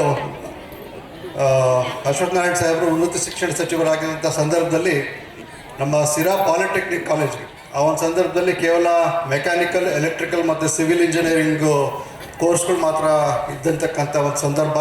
ನಾವು ಮಾನ್ಯ ಸಚಿವರನ್ನ ಆ ಒಂದು ಸಂದರ್ಭದಲ್ಲಿ ನಾವು ವಿನಂತಿಯನ್ನು ಮಾಡಿಕೊಂಡಾಗ ಈ ಒಂದು ಕಾಲಕ್ಕೆ ಪೂರಕವಾಗಿ ಏನು ಆರ್ಟಿಫಿಷಿಯಲ್ ಇಂಟೆಲಿಜೆನ್ಸ್ ಇರ್ಬೋದು, ಕಂಪ್ಯೂಟರ್ ಸೈನ್ಸ್ ಇರ್ಬೋದು, ಅಥವಾ ಫುಡ್ ಪ್ರೊಸೆಸಿಂಗ್ ಇರ್ಬೋದು, ಈ ಮೂರು ವಲಯಗಳನ್ನು ಕೋರ್ಸ್ಗಳನ್ನು ಆ ಒಂದು ಸಂದರ್ಭದಲ್ಲಿ ಮಂಜೂರು ಮಾಡಿ ನಿಜಕ್ಕೂ ಕೂಡ ನಾನು ಪ್ರಾಂಶುಪಾಲರನ್ನು ಮಾತಾಡಿಸಿದೆ. ಭಾಳಷ್ಟು ಅಡ್ಮಿಷನ್ಸ್ ಕಂಪ್ಲೀಟ್ ಫುಲ್ ಆಗಿದೆ, ಭರ್ತಿಯಾಗಿದೆ. ಅಡ್ಮಿಷನ್ಸ್ಗೆ 100% ಸರ್, 100% ಅಡ್ಮಿಷನ್. ಸ್ಥಾನನೇ ಇಲ್ಲ ಯಾರಿಗೂ ಕೂಡ ಹೊಸ ಅವಕಾಶಗಳಿಗೆ ಅಂತಕ್ಕಂಥ ಮಾಹಿತಿಯನ್ನು ಕೊಟ್ಟರು. ಜೊತೆಯಲ್ಲಿ ITI ಕಾಲೇಜಿಗೆ ಸರ್, ITI ಕಾಲೇಜು ಒಂದು ಹೊಸ ಟೂಲ್ ರೂಮ್ ಮಾಡಿಸ್ಕೊಟ್ಟಿದ್ವಿ ತಾವು. ವರ್ಕ್ಶಾಪ್ ಕೂಡ ತುಂಬ ಚೆನ್ನಾಗಿ ಅದು ನಡೀತಾ ಇದೆ. ಮಕ್ಕಳು ಕೂಡ ಭಾಳ ಅದರಿಂದ ಉಪಯುಕ್ತಗಳನ್ನು ಪಡೆದುಕೊಳ್ತಾ ಇದ್ದಾರೆ. ಜೊತೆಯಲ್ಲಿ ನಮ್ಮ DM ಗೌಡ್ರು ಸರ್, ಇವ್ರದ್ದು ತಾಯಿ ಮತ್ತು ಮಕ್ಕಳ ಆಸ್ಪತ್ರೆ, ಆ ಒಂದು ಸಂದರ್ಭದಲ್ಲಿ ಮಾನ್ಯ ಸಚಿವರಿಗೆ ನಾವು ವಿನಂತಿ ಮಾಡ್ಕೊಂಡಿದ್ವಿ. ಒಂದು ಏನು ಮುಖ್ಯ ಆಸ್ಪತ್ರೆ ಇದೆ, ವೈದ್ಯಕೀಯ ಆಸ್ಪತ್ರೆ ಶಿರಾದಲ್ಲಿ, ತಾಲೂಕು ವೈದ್ಯಕೀಯ ಆಸ್ಪತ್ರೆ, ಅದನ್ನು ಬೇರೆ ಮಾಡಿ ವಿಂಗಡಣೆ ಮಾಡಿ ತಾಯಿ ಮತ್ತು ಮಕ್ಕಳನ್ನ ಆಸ್ಪತ್ರೆ ಪ್ರತ್ಯೇಕ ಒಂದು ಆಡಳಿತ ಯಂತ್ರವನ್ನು ಒದಗಿಸ್ಕೊಡ್ಬೇಕು ಅಂತ ಹೇಳ್ಬಿಟ್ಟು ಮಾನ್ಯ ಸಚಿವರನ್ನ ಕೇಳ್ಕೊಂಡಿದ್ರಿ. ಆದರೆ ಆರೋಗ್ಯ ಸಚಿವರಾದರೆ ಅವ್ರು ಯಾಕೋ ಗಮನ ಕೊಡ್ತಿರಲಿಲ್ಲ. ಅಶ್ವಥ್ ನಾರಾಯಣ್ ಸಾಹೇಬರು ಅಸೆಂಬ್ಲಿಲಿ ನಾನು ಕರ್ಕೊಂಡೋಗಿ ಸಚಿವರಿಗೆ ಅರ್ಥ ಮಾಡಿಸಿ ಇದು ವಿಂಗಡಣೆ ಮಾಡಿ ಪ್ರತ್ಯೇಕವಾದಂತಹ ಅನುದಾನಗಳನ್ನು ತಾಯಿ ಮತ್ತು ಮಕ್ಕಳ ಆಸ್ಪತ್ರೆಗೆ ತಾವು ಕೊಡಬೇಕು. ಕೊಟ್ಟಾಗ ಮಾತ್ರನ ಒಂದು ಮಹಿಳೆಯರು, ಮಕ್ಕಳ ಒಂದು ಆರೋಗ್ಯ ಆ ಒಂದು ಕ್ಷೇತ್ರ ಕಾಣಲಿಕ್ಕೆ ಸಾಧ್ಯ ಆಗ್ತದೆ ಅಂತಕ್ಕಂಥ ಮಾತನ್ನು ಹೇಳಿ ಮಾನ್ಯ ಸಚಿವರನ್ನು ಒಪ್ಪಿಸಿ ಅದು ಕೂಡಲೇ ಸರ್ಕಾರ ಆದೇಶ ಆಗಿ ಇವತ್ತು ವಿಂಗಡಣೆ ಆಯಿತು. ಆ ಸಂದರ್ಭದಲ್ಲಿ ಸಿರಾ ತಾಯಿ ಮತ್ತು ಮಕ್ಕಳ ಆಸ್ಪತ್ರೆ ಮತ್ತು ತಾಲೂಕು ಆಸ್ಪತ್ರೆ ಎರಡು ಕೂಡ ವಿಂಗಡಣೆ ಆಗಿ ಪ್ರತ್ಯೇಕ ಆಡಳಿತ ಅಧಿಕಾರಿ ಕೂಡ ಆ ಸಂದರ್ಭದಲ್ಲಿ ಡಾಕ್ಟರ್ DM ಗೌಡ್ರು ನೇಮಕಗೊಂಡ್ರು.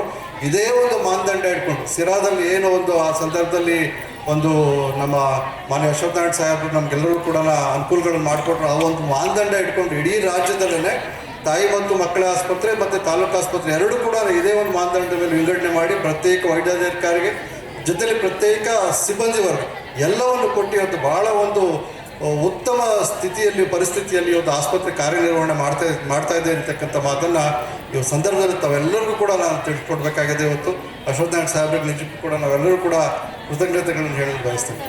ನಮಸ್ಕಾರ. ಅಂದಿನ ಅಶ್ವಥ್ ನಾರಾಯಣ್ ಅವರ ಒಂದು ಸೇವೆಯನ್ನು ಸ್ಮರಿಸಿದಂತಹ ರಾಜೇಶ್ ಗೌಡ್ ಅವರವರಿಗೆ ತುಂಬ ಹೃದಯದ ಧನ್ಯವಾದಗಳನ್ನ ಹೇಳ್ತಾ ಈಗ ಕಾರ್ಯಕ್ರಮವನ್ನು ಸಾನ್ನಿಧ್ಯವನ್ನು ನುಡಿಬೇಕಾಗಿ ವಿನಂತಿಸ್ಕೊಂಡು ದೇವತೆಗೆ ಅತ್ಯಂತ ಭಕ್ತಿಪೂರ್ವಕ ಪ್ರಣಾಮಗಳನ್ನು ಸಮರ್ಪಣೆ ಮಾಡಿ ಈ ಕಾರ್ಯಕ್ರಮದ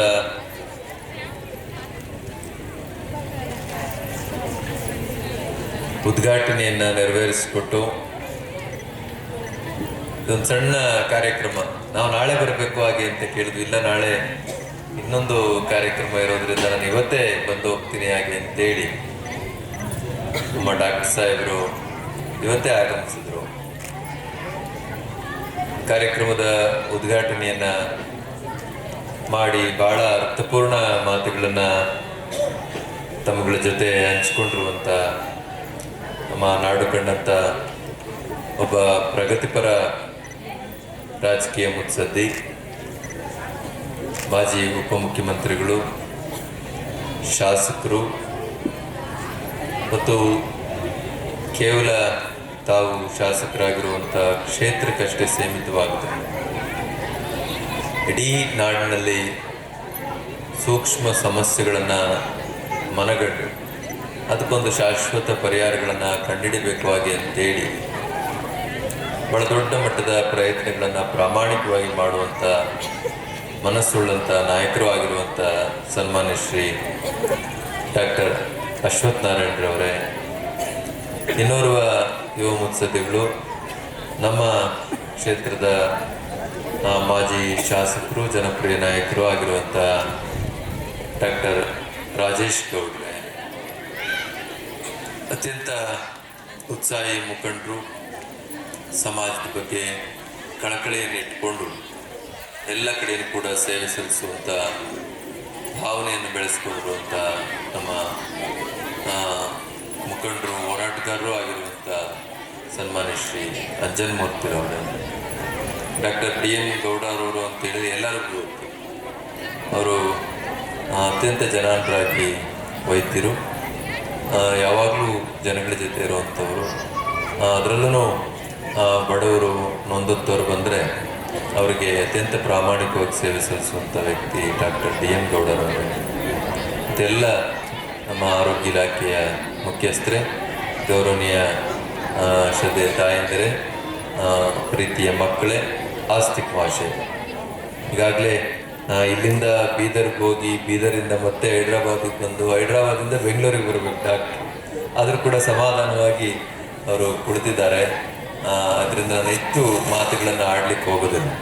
ಈ ನಾಡಿಗೆ ಬಹಳ ದೊಡ್ಡ ಕೊಡುಗೆಯನ್ನು ನೀಡಿದಂಥವರು ನಾಡಪ್ರಭು ಕೆಂಪೇಗೌಡರು.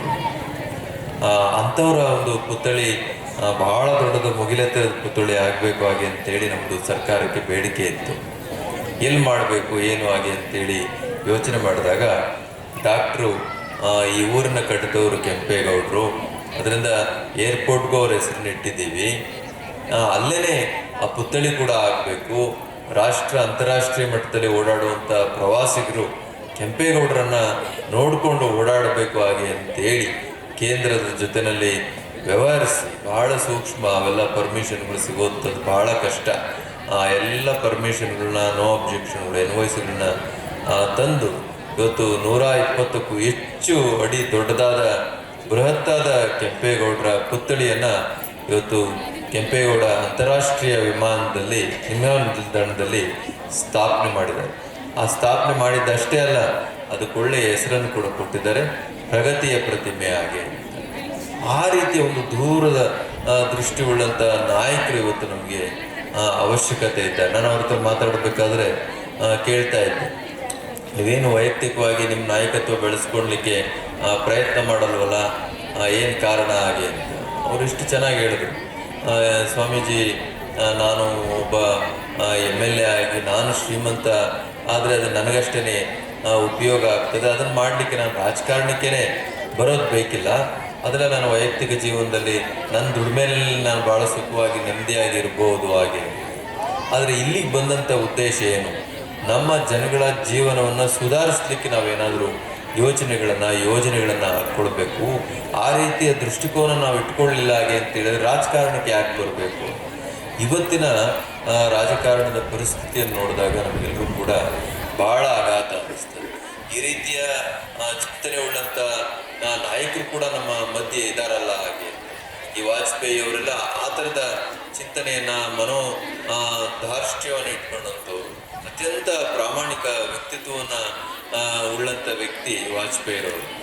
ಬಹುಶಃ ನಮ್ಮ ನಾಡಿನಲ್ಲಿ, ನಮ್ಮ ರಾಜ್ಯದಲ್ಲಿ ಆ ಥರದ ಇನ್ನೊಂದು ವ್ಯಕ್ತಿತ್ವ ಹಾಗೆ ಅಂತ ಹೇಳಿದ್ರೆ ಅದು ಡಾಕ್ಟರ್ ಅಶ್ವಥ್ ನಾರಾಯಣರವರು ಹಾಗೆ ಅಂತೇಳಿ ನಾವೆಲ್ಲರೂ ಅತ್ಯಂತ ಪ್ರೀತಿಯಿಂದ ಹೇಳ್ಬೋದು. ನೋಡಿ, ಅವ್ರ ಕಾಲದಲ್ಲಿ ಉನ್ನತ ಶಿಕ್ಷಣ ಇಲಾಖೆ ಸಚಿವರಾಗಿದ್ದರು, ಬಹಳ ಹಿಂದುಳಿದಿತ್ತು. ಅದೆಲ್ಲ ಒಂಥರ ನಿಂತ ನೀರಿನ ರೀತಿಯಲ್ಲಿ ಉನ್ನತ ಶಿಕ್ಷಣ ಇಲಾಖೆ ಇತ್ತು. ಅದಕ್ಕೆ ಭಾಳ ದೊಡ್ಡ ಕಾಯಕಲ್ಪವನ್ನು ಈ ನಾಡಿನಲ್ಲಿ ಯಾರಾದರೂ ತಂದು ಕೊಟ್ಟಿದ್ದೆ ಆದರೆ ಅದು ಡಾಕ್ಟ್ರು. ನಾನು ಈಗ ಕೇಳ್ತಾ ಇದ್ದೆ, ನಮ್ಮ ತಾಲೂಕಿಗೆ ಡಿಪ್ಲೊಮಾ ಕಾಲೇಜ್ ಇತ್ತು, ಅದಕ್ಕೆ ಅಡ್ಮಿಷನ್ಗಳನ್ನೇ ಭಾಳ ಕಡಿಮೆ ಆಗಿತ್ತು ಹಾಗೆ ಅಂತ. ಆ ಸಂದರ್ಭದಲ್ಲಿ ನಮ್ಮ ಡಾಕ್ಟರ್ ರಾಜೇಶ್ ಗೌಡರು ಕೇಳಿದಾಗ ಅವರು ಹೊಸ ಕೋರ್ಸ್ಗಳು, ಅವಾಗ ತಾನೇ ಸುಮಾರು ನನಗೆ ಗೊತ್ತಿರಲಿಲ್ಲ, 35 ಹೊಸ ಕೋರ್ಸ್ಗಳನ್ನು ಡಾಕ್ಟ್ರು ಇಂಟ್ರಡ್ಯೂಸ್ ಮಾಡಿದ್ರು. ಬರೀ ಡಿಪ್ಲೊಮಾ ಕಾಲೇಜುಗಳಿಗೆ ಅಷ್ಟೇ ಅಲ್ಲ, ಎಲ್ಲ ಇಂಜಿನಿಯರಿಂಗ್ ಕಾಲೇಜುಗಳು ಮುಂಚುವಂಥ ಸ್ಥಿತಿನಲ್ಲಿತ್ತು ಡಾಕ್ಟ್ರು. ಬಹುಶಃ ನೀವು ಆ ಕೋರ್ಸ್ಗಳನ್ನು ತಂದು ಇವತ್ತು ಎಲ್ಲ ಇಂಜಿನಿಯರ್ ಕಾಲೇಜುಗಳು ಕೂಡ ಒಳ್ಳೆ ಅಡ್ಮಿಷನ್ ಇದೆ. ಆಮೇಲೆ ಅಷ್ಟೇ ಅಲ್ಲ, ಈಗಾಗಲೇ ಅವ್ರು ತಂದು 4-5 ವರ್ಷ ಆಯಿತು. ಅವರೆಲ್ಲರೂ ಕೂಡ ಇವಾಗ ಲಕ್ಷಾಂತರ ಜನ ಇಂಜಿನಿಯರ್ಗಳು ಆಚೆ ಹೋಗ್ತಾ ಇದ್ದಾರಲ್ಲ, ಅವರೆಲ್ಲರೂ ಕೂಡ ಏನು ಆ ಕೋರ್ಸ್ಗಳನ್ನ ಮಾಡ್ಕೊಂಡಿದ್ದಾರೆ ಅವರೆಲ್ಲರೂ ಕೂಡ ಉದ್ಯೋಗ ಅವಕಾಶ ಸಿಗ್ತಾ ಇದೆ. ಲಕ್ಷಾಂತರ ಉದ್ಯೋಗಗಳನ್ನು ಡಾಕ್ಟರ್ ಅಶ್ವಥ್ ನಾರಾಯಣರವರು ಇಂಡೈರೆಕ್ಟ್ ಆಗಿ ಸೃಷ್ಟಿ ಮಾಡಿದಂಥ ಹಿರಿಮೆ ಯಾರಿಗಾದ್ರೂ ಸೇರಬೇಕಂದ್ರೆ ಅದು ಡಾಕ್ಟ್ರು ಅಶ್ವಥ್ ನಾರಾಯಣರವ್ರಿಗೆ ಸೇರಬೇಕು ಹಾಗೆ ಅಂತೇಳಿ ಹೆಮ್ಮೆಯಿಂದ ಹೇಳ್ಬೋದು. ಆ ರೀತಿಯ ಒಂದು ಮನಸ್ಥಿತಿಯನ್ನು ರಾಜಕಾರಣಿಗಳು ಬೆಳೆಸ್ಕೊಳ್ಬೇಕಾಗ್ತದೆ. ಕೇವಲ ತಾವು ತಮ್ಮ ಪ್ರತಿಷ್ಠೆ, ತಾವಾದ ಮೇಲೆ ಮಕ್ಕಳು, ಬರೀ ಇದೇ ಯೋಚನೆ ಮಾಡುವಂಥದ್ದಲ್ಲ. ನಾನೇನೋ ಒಂದು ಅವಕಾಶ ಸಿಕ್ಕಿದೆ, ಈ ಜನ ನನಗೇನೋ ಒಂದು ಅವಕಾಶ ಕೊಟ್ಟಿದ್ದಾರೆ, ಇದರಿಂದ ನನ್ನ ಕ್ಷೇತ್ರಕ್ಕೆ ಏನು ಮಾಡ್ಬೋದು ಮತ್ತು ನನ್ನ ಮೂಲಕ ನಾಡಿನ ಜನತೆಗೆ ಏನು ಮಾಡ್ಬೋದು ಹಾಗೇನೋ ಅಂತ ಒಂದು ದೂರದೃಷ್ಟಿ. ನಾನು ಅಲ್ಲಿ ಕರ್ಕೊಂಡು ಹೋಗ್ತಾ ಇದ್ದೆ, ಕೃಷಿ ಮತ್ತು ತೋಟಗಾರಿಕೆ ಇವೆಲ್ಲ ಲೈವ್ ಬೆಳೆಗಳನ್ನು ನೋಡೋಣ ಬನ್ನಿ ಹಾಗೆ ಅಂತೇಳಿ ನಾವು ಹಂಗೆ ಓಡಾಡ್ತಾ ಇದ್ವಿ. ಹೇಳಿದ ತಕ್ಷಣ ಅವ್ರು ಹೇಳ್ತಾ ಇದ್ರು, ನಾನೇನೋ ಒಂದು ಯೋಚನೆ ಮಾಡ್ತಾ ಇದ್ದೀನಿ ಸ್ವಾಮೀಜಿ, ಇದು ಹೀಗೆ ಇದ್ರೆ ಆಗೋದಿಲ್ಲ, ನಾವು ಸರಿಯಾದ ಬೆಲೆಗಳನ್ನು ನಮ್ಮ ಜನಗಳಿಗೆ ಕೊಡಬೇಕು, ಅವ್ರಿಗೆ ಏನಾದರೂ ಒಂದು ಮಾರ್ಕೆಟಿಂಗ್ ವ್ಯವಸ್ಥೆನ ನಾನು ಮಾಡಬೇಕು ಅನ್ನೋ ಒಂದು ಚಿಂತನೆ ಇದೆ. ಅದರಡಿನಲ್ಲಿ ನನ್ನ ಸ್ನೇಹಿತರ ಜೊತೆನಲ್ಲಿ ನಾನು ಮಾತಾಡ್ತಾ ಇದ್ದೀನಿ. ನಾವು ಒಂದು ದೊಡ್ಡ ಪ್ಲಾಟ್ಫಾರ್ಮ್ನ ನಾವು ಕ್ರಿಯೇಟ್ ಮಾಡಿ ಅದರ ಅಡಿನಲ್ಲಿ ಲಕ್ಷಾಂತರ ಜನಗಳಿಗೆ ಅನುಕೂಲ ಆಗುವಂಥ ರೀತಿಯಲ್ಲಿ ನಾನು ಏನಾದರೂ ಒಂದು ಮಾಡಬೇಕು ಅನ್ನೋ ಚಿಂತನೆ ಇದೆ ಅಂತೇಳಿ. ಈಗೇನು ಅವ್ರ ಮಂತ್ರಿಗಳಲ್ಲ, ಅವ್ರ ಸರ್ಕಾರ ಇಲ್ಲ, ಆದರೂ ಕೂಡ ಆ ದೂರದೃಷ್ಟಿ, ನನಗೊಂದು ಅವಕಾಶ ಸಿಕ್ಕರೆ, ಈಗ ನನಗೆ ಸರ್ಕಾರ ಇಲ್ಲ, ಅವಕಾಶ ಇಲ್ಲ, ನನಗೆ ಅಧಿಕಾರ ಇಲ್ಲ, ಆದರೆ ನಾನು ಯಾಕೆ ಸುಮ್ಮನೆ ಕೂತ್ಕೊಳ್ಬೇಕು, ಏನಾದರೂ ಮಾಡಬೇಕು ನಾನು ರೈತರ ಪರವಾಗಿ, ನಮ್ಮ ಜನಗಳ ಪರವಾಗಿ, ನಮ್ಮ ಯುವಕರ ಪರವಾಗಿ. ಆ ರೀತಿಯ ಚಿಂತನೆಗಳು ಇವತ್ತಿನ ರಾಜಕಾರಣಕ್ಕೆ ತುಂಬ ಅವಶ್ಯ ಇದೆ. ಆ ರೀತಿ ಆಗಲಿಲ್ಲ ಹಾಗೆ ಅಂತ ಹೇಳಿದ್ರೆ ಅವರನ್ನು ಆಯ್ಕೆ ಮಾಡಿರೋ ಜನ ಸೊರಗ್ತಾರೆ ಮತ್ತು ಆ ನಾಡು ಸೊರಗ್ತಾ ಹೋಗ್ತದೆ.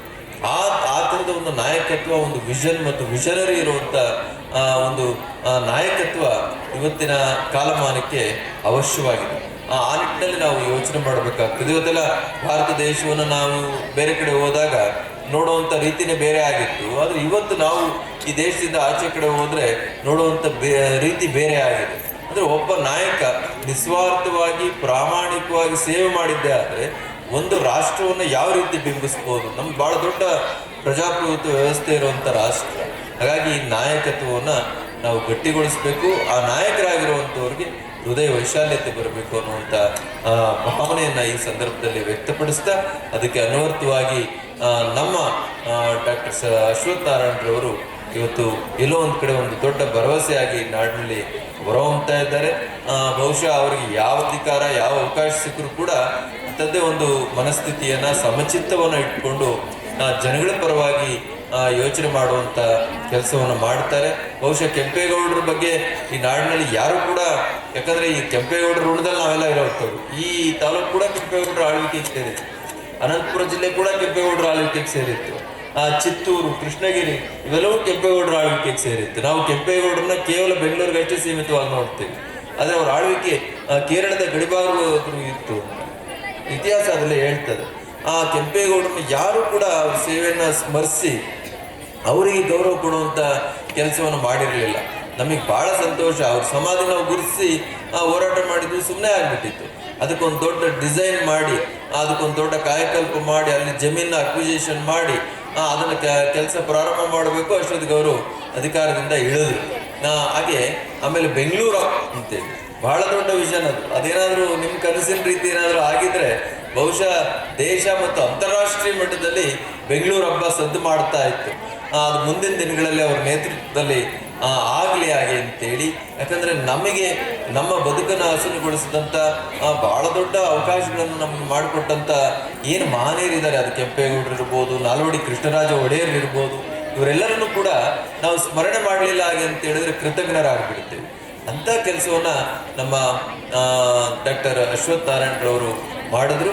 ಹಾಗಾಗಿ ಅವ್ರಿಗೆ ಎಷ್ಟು ಕೃತಜ್ಞತೆ ಹೇಳಿದ್ರು ಕೂಡ ಸಾಲದು ಹಾಗೆ ಅಂತೇಳಿ ಈ ಸಂದರ್ಭದಲ್ಲಿ ಹೇಳ್ತಾ, ನಿಮ್ಮೆಲ್ಲರ ಜೋರು ಚಪ್ಪಾಳೆ ಮೂಲಕ ಡಾಕ್ಟರ್ ನಾನು ಮತ್ತೊಮ್ಮೆ ಅಭಿನಂದನೆಯನ್ನು ತಿಳಿಸ್ತಾ, ಮುಂದಿನ ದಿನಗಳಲ್ಲಿ ಅವರಿಗೆ ಇನ್ನೂ ದೊಡ್ಡ ಶಕ್ತಿ ಬರಲಿ, ಈ ನಾಡಿನ, ಈ ದೇಶದ ಸೇವೆಯನ್ನು ಮಾಡುವಂಥ ಅವಕಾಶಗಳು ಸದಾ ಒದಗಿ ಬರಲಿ ಹಾಗೆ ಅಂತೇಳಿ ಭಗವಂತ ಅವರಿಗೆ ಆ ನಿಟ್ಟಿನಲ್ಲಿ ಕರುಣಿಸ್ಲಿ, ಎಲ್ಲ ಅವಕಾಶಗಳನ್ನು ಕರುಣಿಸ್ಲಿ ಹಾಗೆ ಅಂತೇಳಿ, ತಮ್ಮೆಲ್ಲರೂ ಕೂಡ ಭಗವಂತ ಒಳಿತನ್ನು ಕರುಣಿಸ್ಲಿ ಹಾಗೆ ಅಂತೇಳಿ ತುಂಬ ಹೃದಯದಿಂದ ಹಾರೈಸಿ ನೀಡಿದಂತಹ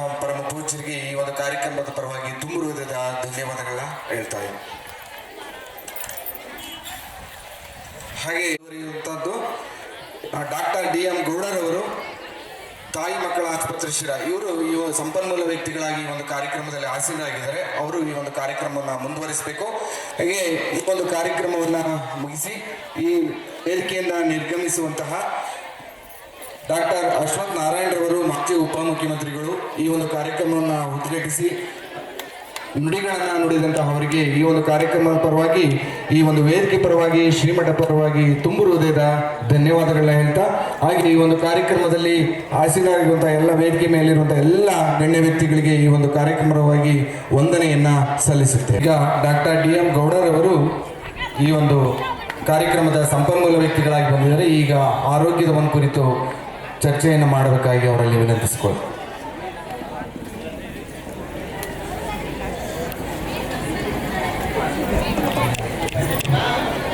ಎಲ್ಲರಿಗೂ ನಮಸ್ಕಾರ.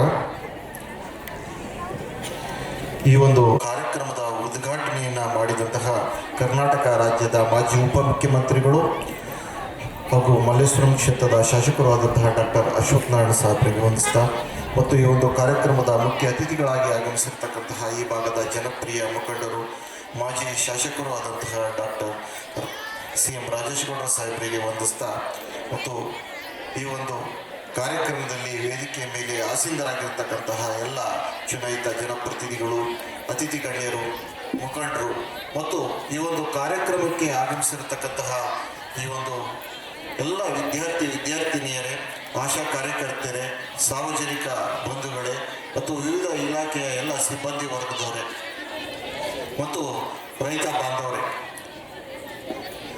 ಈಗಾಗಲೇ ಮಾತಾಡಿದಂತಹ ಗಣ್ಯರು ಈ ಒಂದು ಕಾರ್ಯಕ್ರಮದ ಮಹತ್ವ ಮತ್ತು ಇದರ ಹಿಂದೆ ಇರತಕ್ಕಂತಹ ಒಂದು ಉದ್ದೇಶವನ್ನು ತಮಗೀಗಾಗಲೇ ತಿಳಿಯಪಡಿಸಲಿಕ್ಕೆ ಸಾಕಷ್ಟು ಶ್ರಮವಹಿಸಿದ್ದಾರೆ. ನಾನು ಈ ಸಂದರ್ಭದಲ್ಲಿ ಇಲ್ಲಿ ಹೆಚ್ಚಾಗಿ ನೆರೆದಿರತಕ್ಕಂಥವರು ವಿದ್ಯಾರ್ಥಿಗಳು. ಈ ಒಂದು ಕಾರ್ಯಕ್ರಮದ ಉದ್ದೇಶ ವಿದ್ಯಾರ್ಥಿಗಳನ್ನ ಕರ್ಕೊಂಡು ಬಂದಿರತಕ್ಕಂಥದ್ದು ತಮಗೆ ಒಂದು ಸ್ವಲ್ಪ ಮಟ್ಟಿಗೆ ಅರ್ಥ ಆಗಿದೆ ಅಂತ ಹೇಳಿ ನಾನು ಭಾವಿಸ್ತೇನೆ.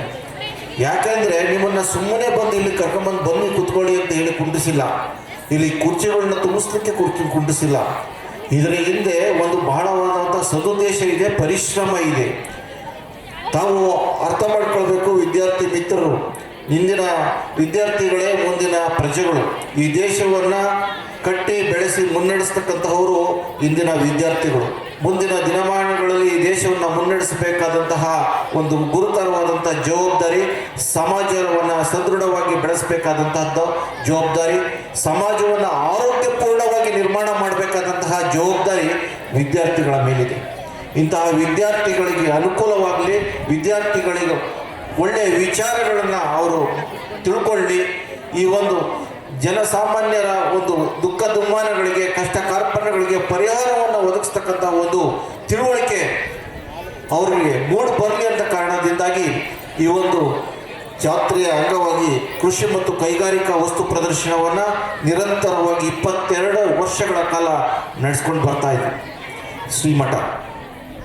ಈ ಹಿಂದೆ ನಾವು ತುಮಕೂರು ನಗರದಲ್ಲಿ ಸಿದ್ಧಗಂಗಾ ಮಠದ ವತಿಯಿಂದ ನಾವು ಸಣ್ಣವರಿದ್ದಾಗಲಿಂದ ಗಮನಿಸ್ತಾ ಇದ್ವಿ. ಕೃಷಿ ಮತ್ತು ಕೈಗಾರಿಕಾ ವಸ್ತು ಪ್ರದರ್ಶನವನ್ನು ಅಲ್ಲಿನ ಪೂಜ್ಯ ಮಹಾಸ್ವಾಮೀಜಿಯವರು ನೆರವೇರಿಸ್ಕೊಂಡು ಬರ್ತಾ ಇದ್ರು. ತದನಂತರ ಅದೇ ರೀತಿಯಾಗಿ 2002ನೇ ಇಸ್ವಿಯಿಂದ ಪಟ್ನಾಕ್ನಳ್ಳಿಯ ಶ್ರೀ ಮಠದ ಜಾತ್ರಾ ಮಹೋತ್ಸವ ಸಂದರ್ಭದಲ್ಲಿ ಈ ಒಂದು ಕೃಷಿ ಮತ್ತು ಕೈಗಾರಿಕಾ ವಸ್ತು ಪ್ರದರ್ಶನವನ್ನು ನಿರಂತರವಾಗಿ ನಡೆಸ್ಕೊಂಡು ಬರ್ತಾ ಇದೆ. ಇಲ್ಲಿ ಹಾಕಿರ್ತಕ್ಕಂಥ ಸ್ಟಾಲ್ಗಳನ್ನ ತಾವು ಗಮನಿಸ್ಬೋದು. ಇಬ್ಬರು ಬರೀ ಸ್ಟಾಲ್ಗಳು, ಈ ಸ್ಟಾಲ್ಗಳ ಹಿಂದೆ ವಿದ್ಯಾರ್ಥಿಗಳನ್ನ ಕರ್ಕೊಂಬಂದು ತೋರಿಸಿ ಅಂತಕ್ಕಂಥ ಉದ್ದೇಶ ಯಾಕಪ್ಪ ಅಂತಂದರೆ, ಈ ಸ್ಟಾಲ್ಗಳನ್ನ ಹಾಕಬೇಕು ಅಂತಂದರೆ ನಿರಂತರವಾಗಿ ತಿಂಗಳಾನುಗಟ್ಟಲೆ ಭಾಳಷ್ಟು ಜನ ಶ್ರಮಿಸಿದ್ದಾರೆ. ಒಂದು ಸ್ಟಾಲ್ ಹಾಕಬೇಕು ಅಂತಂದರೆ ಯಾವ ರೀತಿ ಹಾಕಬೇಕು, ಅದರಿಂದ ಜನಗಳಿಗೆ ಏನು ಅನುಕೂಲ ಆಗುತ್ತೆ, ಅದರಲ್ಲೂ ರೈತಾಪಿ ವರ್ಗದವರು, ಕೃಷಿ ಕಾರ್ಮಿಕರು, ವಿದ್ಯಾರ್ಥಿಗಳಿಗೆ ಯಾವ ರೀತಿಯಾಗಿರುವಂತಹ ಒಂದು ಸಂದೇಶವನ್ನು ಈ ಸ್ಟಾಲ್ಗಳಿಂದ ನೀಡ್ಬೋದು ಅನ್ನೋದ್ರ ಬಗ್ಗೆ ಸಾಕಷ್ಟು ಮಂಥನವನ್ನು ಮಾಡಿ ಈ ಸ್ಟಾಲ್ಗಳನ್ನ ಹಾಕಲಾಗುತ್ತೆ.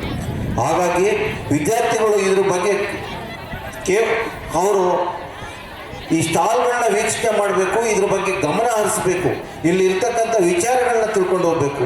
ಅದರ ಜೊತೆಗೆ ನಮ್ಮ ಆರೋಗ್ಯ ಇಲಾಖೆ ವತಿಯಿಂದಲೂ ಸಹಿತ ಈ ದಿವಸ ಒಂದು ಕಾರ್ಯಕ್ರಮ ನಂಬ್ಕೊಂಡಿದ್ವಿ. ಏನಪ್ಪ ಅಂತಂದರೆ, ನಾವು ಜೀವನ ಶೈಲಿ, ಆರೋಗ್ಯಪೂರ್ಣವಾದಂಥ ಜೀವನ ಶೈಲಿ ಹೇಗೆ ರೂಪಿಸ್ಕೊಳ್ಬೇಕು ಅನ್ನೋದ್ರ ಬಗ್ಗೆ ಒಂದಿಷ್ಟು ತಿಳುವಳಿಕೆ ಮೂಡಿಸ್ತಕ್ಕಂಥ ಕಾರ್ಯಕ್ರಮ. ಆರೋಗ್ಯ ಇಲಾಖೆಯ ಸ್ಟಾಲ್ಗಳು ಸಹಿತ ಇದೆ. ಇಲ್ಲಿರ್ತಕ್ಕಂಥ ಸ್ಟಾಲ್ನಲ್ಲಿರ್ತಕ್ಕಂಥ ವಿಚಾರಗಳನ್ನ ತಿಳ್ಕೊಳ್ಳಿ, ಅದನ್ನು ನಿಮ್ಮ ಮನೆ ಮಂದಿಗೆಲ್ಲ ಹೇಳಿ, ನಿಮ್ಮ ಸಮುದಾಯಕ್ಕೆ ಹೇಳಿ, ಸಮಾಜಕ್ಕೆ ತಿಳಿಸಿ. ಈ ಮೂಲಕ ನಮ್ಮ ಒಂದು ಜೀವನ ಶೈಲಿಯನ್ನು ಬದಲಾವಣೆ ಮಾಡ್ಕೊಳ್ಬೋದು, ನಮ್ಮ ಒಂದು ಆರ್ಥಿಕ ಸ್ಥಿತಿಗತಿಗಳನ್ನ ಬದಲಾವಣೆ ಮಾಡ್ಕೊಳ್ಬೋದು, ನಮ್ಮ ಸಾಮಾಜಿಕ ಸ್ಥಿತಿಗತಿಗಳನ್ನ ಬದಲಾವಣೆ ಮಾಡ್ಕೊಳ್ಬೋದು, ನಮ್ಮ ಚಿಂತನೆ ಆಲೋಚನೆಗಳನ್ನ ಬದಲಾವಣೆ ಮಾಡ್ಕೊಳ್ಬೋದು. ಈ ಮೂಲಕ ನಾವು ಒಂದು ಆರೋಗ್ಯಪೂರ್ಣವಾದಂಥ ಜೀವನವನ್ನು, ಸದೃಢವಾದ ಸ್ವಾವಲಂಬಿ ಸಮಾಜವನ್ನು ಕಟ್ಟಲಿಕ್ಕೆ ಸಾಧ್ಯ ಆಗುತ್ತೆ.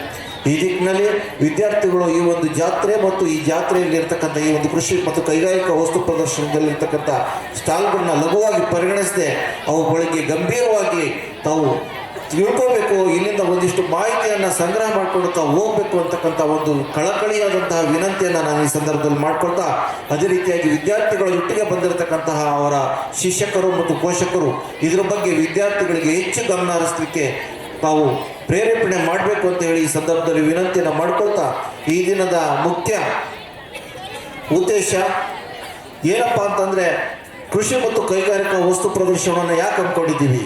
ಹಿಂದೆಲ್ಲ ಜಾತ್ರೆ ನಡೀತಿತ್ತು. ಯಾಕೆ ಜಾತ್ರೆ ನಡೆದಂತಹ ಸಂದರ್ಭದಲ್ಲಿ ಜಾನುವಾರುಗಳ ಒಂದು ಜಾತ್ರೆಯನ್ನು ನಡೀತಿತ್ತು, ದನಗಳ ಜಾತ್ರೆ ನಡೀತಿತ್ತು. ಆಗ ಗ್ರಾಮೀಣ ಭಾಗದಿಂದ ಸುಮಾರು ಜನ ರೈತಾಪಿ ವರ್ಗದ ಜನರು ತಮ್ಮ ಜಾನುವಾರುಗಳನ್ನ ತಂದು ಈ ಒಂದು ಜಾತ್ರೆಯಲ್ಲಿ ಪ್ರದರ್ಶನ ಮಾಡ್ತಾಯಿದ್ರು. ಅದು ನಡ್ಕೊಂಡು ಬರ್ತಿತ್ತು. ತದನಂತರ ಪೂಜ್ಯ ಸ್ವಾಮೀಜಿಯವರು ಬರೀ ಇಷ್ಟಕ್ಕೆ ಸೀಮಿತವಾಗಬಾರ್ದು, ಈ ಭಾಗದಲ್ಲಿ ಇರ್ತಕ್ಕಂತಹ ಒಂದು ಏನಿದೆ, ಒಂದು ಶಾಶ್ವತವಾದಂತಹ ಬರಗಾಲ ಪೀಡಿತ ಪ್ರದೇಶ, ನೀರಿನ ಲಭ್ಯತೆ ಕಡಿಮೆ ಇದೆ, ನೀರಾವರಿ ಸೌಲಭ್ಯಗಳಿಲ್ಲ, ಕೇವಲ ಮಳೆಯನ್ನೇ ಆಶ್ರಯಿಸಿ ನಾವು ಜೀವನವನ್ನು ಮಾಡ್ಕೊಂಡು ಹೋಗ್ತಾ ಇದ್ದೀವಿ. ಇಂತಹ ಭಾಗದಲ್ಲಿ ನಮ್ಮ ಒಂದು ಬಡತನದಿಂದ ನಾವು ಹೊರಗೆ ಬರಬೇಕು, ನಾವು ಸಹಿತ ಎಲ್ಲರಂತೆ ಒಂದು ಉತ್ತಮವಾದ ಜೀವನವನ್ನು ನಿರ್ವಹಣೆ ಮಾಡಬೇಕು ಅಂತಂದರೆ ನಮ್ಮ ಭಾಗದ ರೈತಾಪಿ ವರ್ಗದವರಿಗೆ, ಕೃಷಿಕರಿಗೆ, ವಿದ್ಯಾರ್ಥಿಗಳಿಗೆ ಒಂದಿಷ್ಟು ಹೊಸ ಆಧುನಿಕ ಕೃಷಿ ಪದ್ಧತಿಗಳ ಬಗ್ಗೆ, ಹೊಸ ರೀತಿಯಾದಂತಹ ಒಂದು ಕೃಷಿಯ ಜೊತೆಗೆ ಇತರೆ ತೋಟಗಾರಿಕೆ ಇಲಾಖೆಯಿಂದ ಇರ್ಬೋದು, ಮೀನುಗಾರಿಕೆ ಇಲಾಖೆಯಿಂದ ಇರ್ಬೋದು, ಪಶುಪಾಲನೆ ಇಲಾಖೆಯಿಂದ ಇರ್ಬೋದು, ಸಣ್ಣ ಕೈಗಾರಿಕೆ ಇಲಾಖೆ, ಮಹಿಳಾ ಮತ್ತು ಮಕ್ಕಳ ಕಲ್ಯಾಣ ಇಲಾಖೆ, ಈ ರೀತಿಯಾದಂತಹ ಗುಡಿ ಕೈಗಾರಿಕೆಗಳ ಸಂಬಂಧಪಟ್ಟಂತೆ, ಕೃಷಿಗೆ ಸಂಬಂಧಪಟ್ಟಂತೆ, ತೋಟಗಾರಿಕೆಗೆ ಸಂಬಂಧಪಟ್ಟಂತೆ, ಪಶುಪಾಲನೆಗೆ ಸಂಬಂಧಪಟ್ಟಂತೆ, ಆರೋಗ್ಯಕ್ಕೆ ಸಂಬಂಧಪಟ್ಟಂತೆ ಹೊಸ ಹೊಸ ವಿನೂತನ ಯೋಜನೆಗಳನ್ನು ಜನಸಾಮಾನ್ಯರಿಗೆ ಪರಿಚಯಿಸಿ ಆ ಮೂಲಕ ಅವುಗಳನ್ನು ಅಳವಡಿಸಿಕೊಳ್ಳಲಿಕ್ಕೆ, ಅನುಷ್ಠಾನ ಮಾಡಲಿಕ್ಕೆ ಪ್ರೇರೇಪಣೆ ಮಾಡಿ ಈ ಮೂಲಕ ಒಂದು ಗುರುತರವಾದಂತಹ ಬದಲಾವಣೆಯನ್ನು ಸಮಾಜದಲ್ಲಿ ತರಬೇಕು ಅಂತಕ್ಕಂಥ ಮಹತ್ತರವಾದಂಥ ಉದ್ದೇಶವನ್ನು ಇಟ್ಕೊಂಡು ಈ ಒಂದು ಕಾರ್ಯಕ್ರಮವನ್ನು ರೂಪಿಸಿದ್ದಾರೆ. ಈ ಒಂದು ಕಾರ್ಯಕ್ರಮಕ್ಕೆ ಈ ವಿದ್ಯಾರ್ಥಿಗಳು ಬಂದಿದ್ದೀರಾ. ಈ ಸಂದರ್ಭದಲ್ಲಿ ನಿಮ್ಮ ಆರೋಗ್ಯದ ಬಗ್ಗೆ ಒಂದಿಷ್ಟು ಆಲೋಚನೆಗಳನ್ನ, ತಿಳುವಳಿಕೆಗಳನ್ನ ಮೂಡಿಸಲಿಕ್ಕೆ ನಾನು ಪ್ರಯತ್ನವನ್ನು ಮಾಡ್ತೇನೆ. ಈಗ ನಾನು ಕೇವಲ ಮಾತನಾಡಲಿಕ್ಕೆ ಇಷ್ಟೊಂದು ಜನ ವಿದ್ಯಾರ್ಥಿಗಳಿದ್ದೀರಾ. ಈಗ ನಿಮಗೆ ಒಂದಿಷ್ಟು ಪ್ರಶ್ನೆಯನ್ನು ಕೇಳ್ತೇನೆ. ಒಬ್ಬರು ಬಂದು ಬೈಕ್ ಇಟ್ಕೊಂಡು ಬಂದು ಇಲ್ಲಿ ನಮ್ಮ ಪ್ರಶ್ನೆಗಳಿಗೆ ಒಂದಿಷ್ಟು ಉತ್ತರವನ್ನು ಕೊಡಿ. ಬರಬೇಕು ಆ ಕಡೆ ಮಕ್ಕಳು, ಗಂಡನವರು ಅಲ್ಲಿ ಬಹಳಷ್ಟು ಜನ ಮಾತಾಡ್ತಿದ್ದೀರಾ, ಒಬ್ರು ಎದ್ದು ಬನ್ನಿ. ಬರೀ ಒಂದಿಷ್ಟು ಪ್ರಶ್ನೆಗಳನ್ನ ಕೇಳ್ತೇವೆ, ಬನ್ನಿ ಎದ್ದು ಬನ್ನಿ. ಬರಬೇಕು, ಮೈಕ್ ಕೊಡ್ರಿ.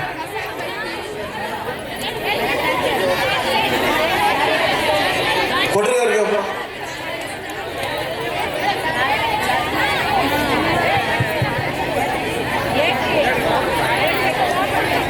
ಪರಿಸರ ಮಾಲಿನ್ಯ ಅಂದ್ರೇನು?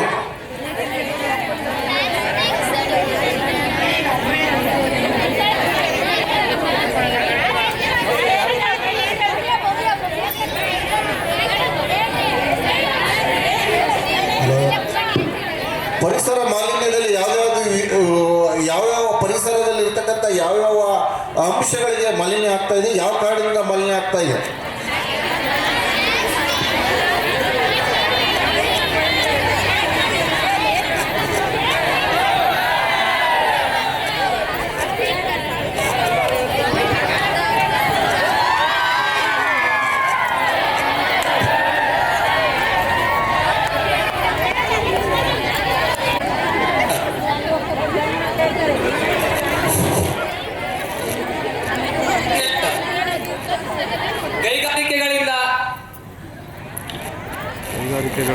ಹೇಳಪ್ಪ, ಹೇಳು.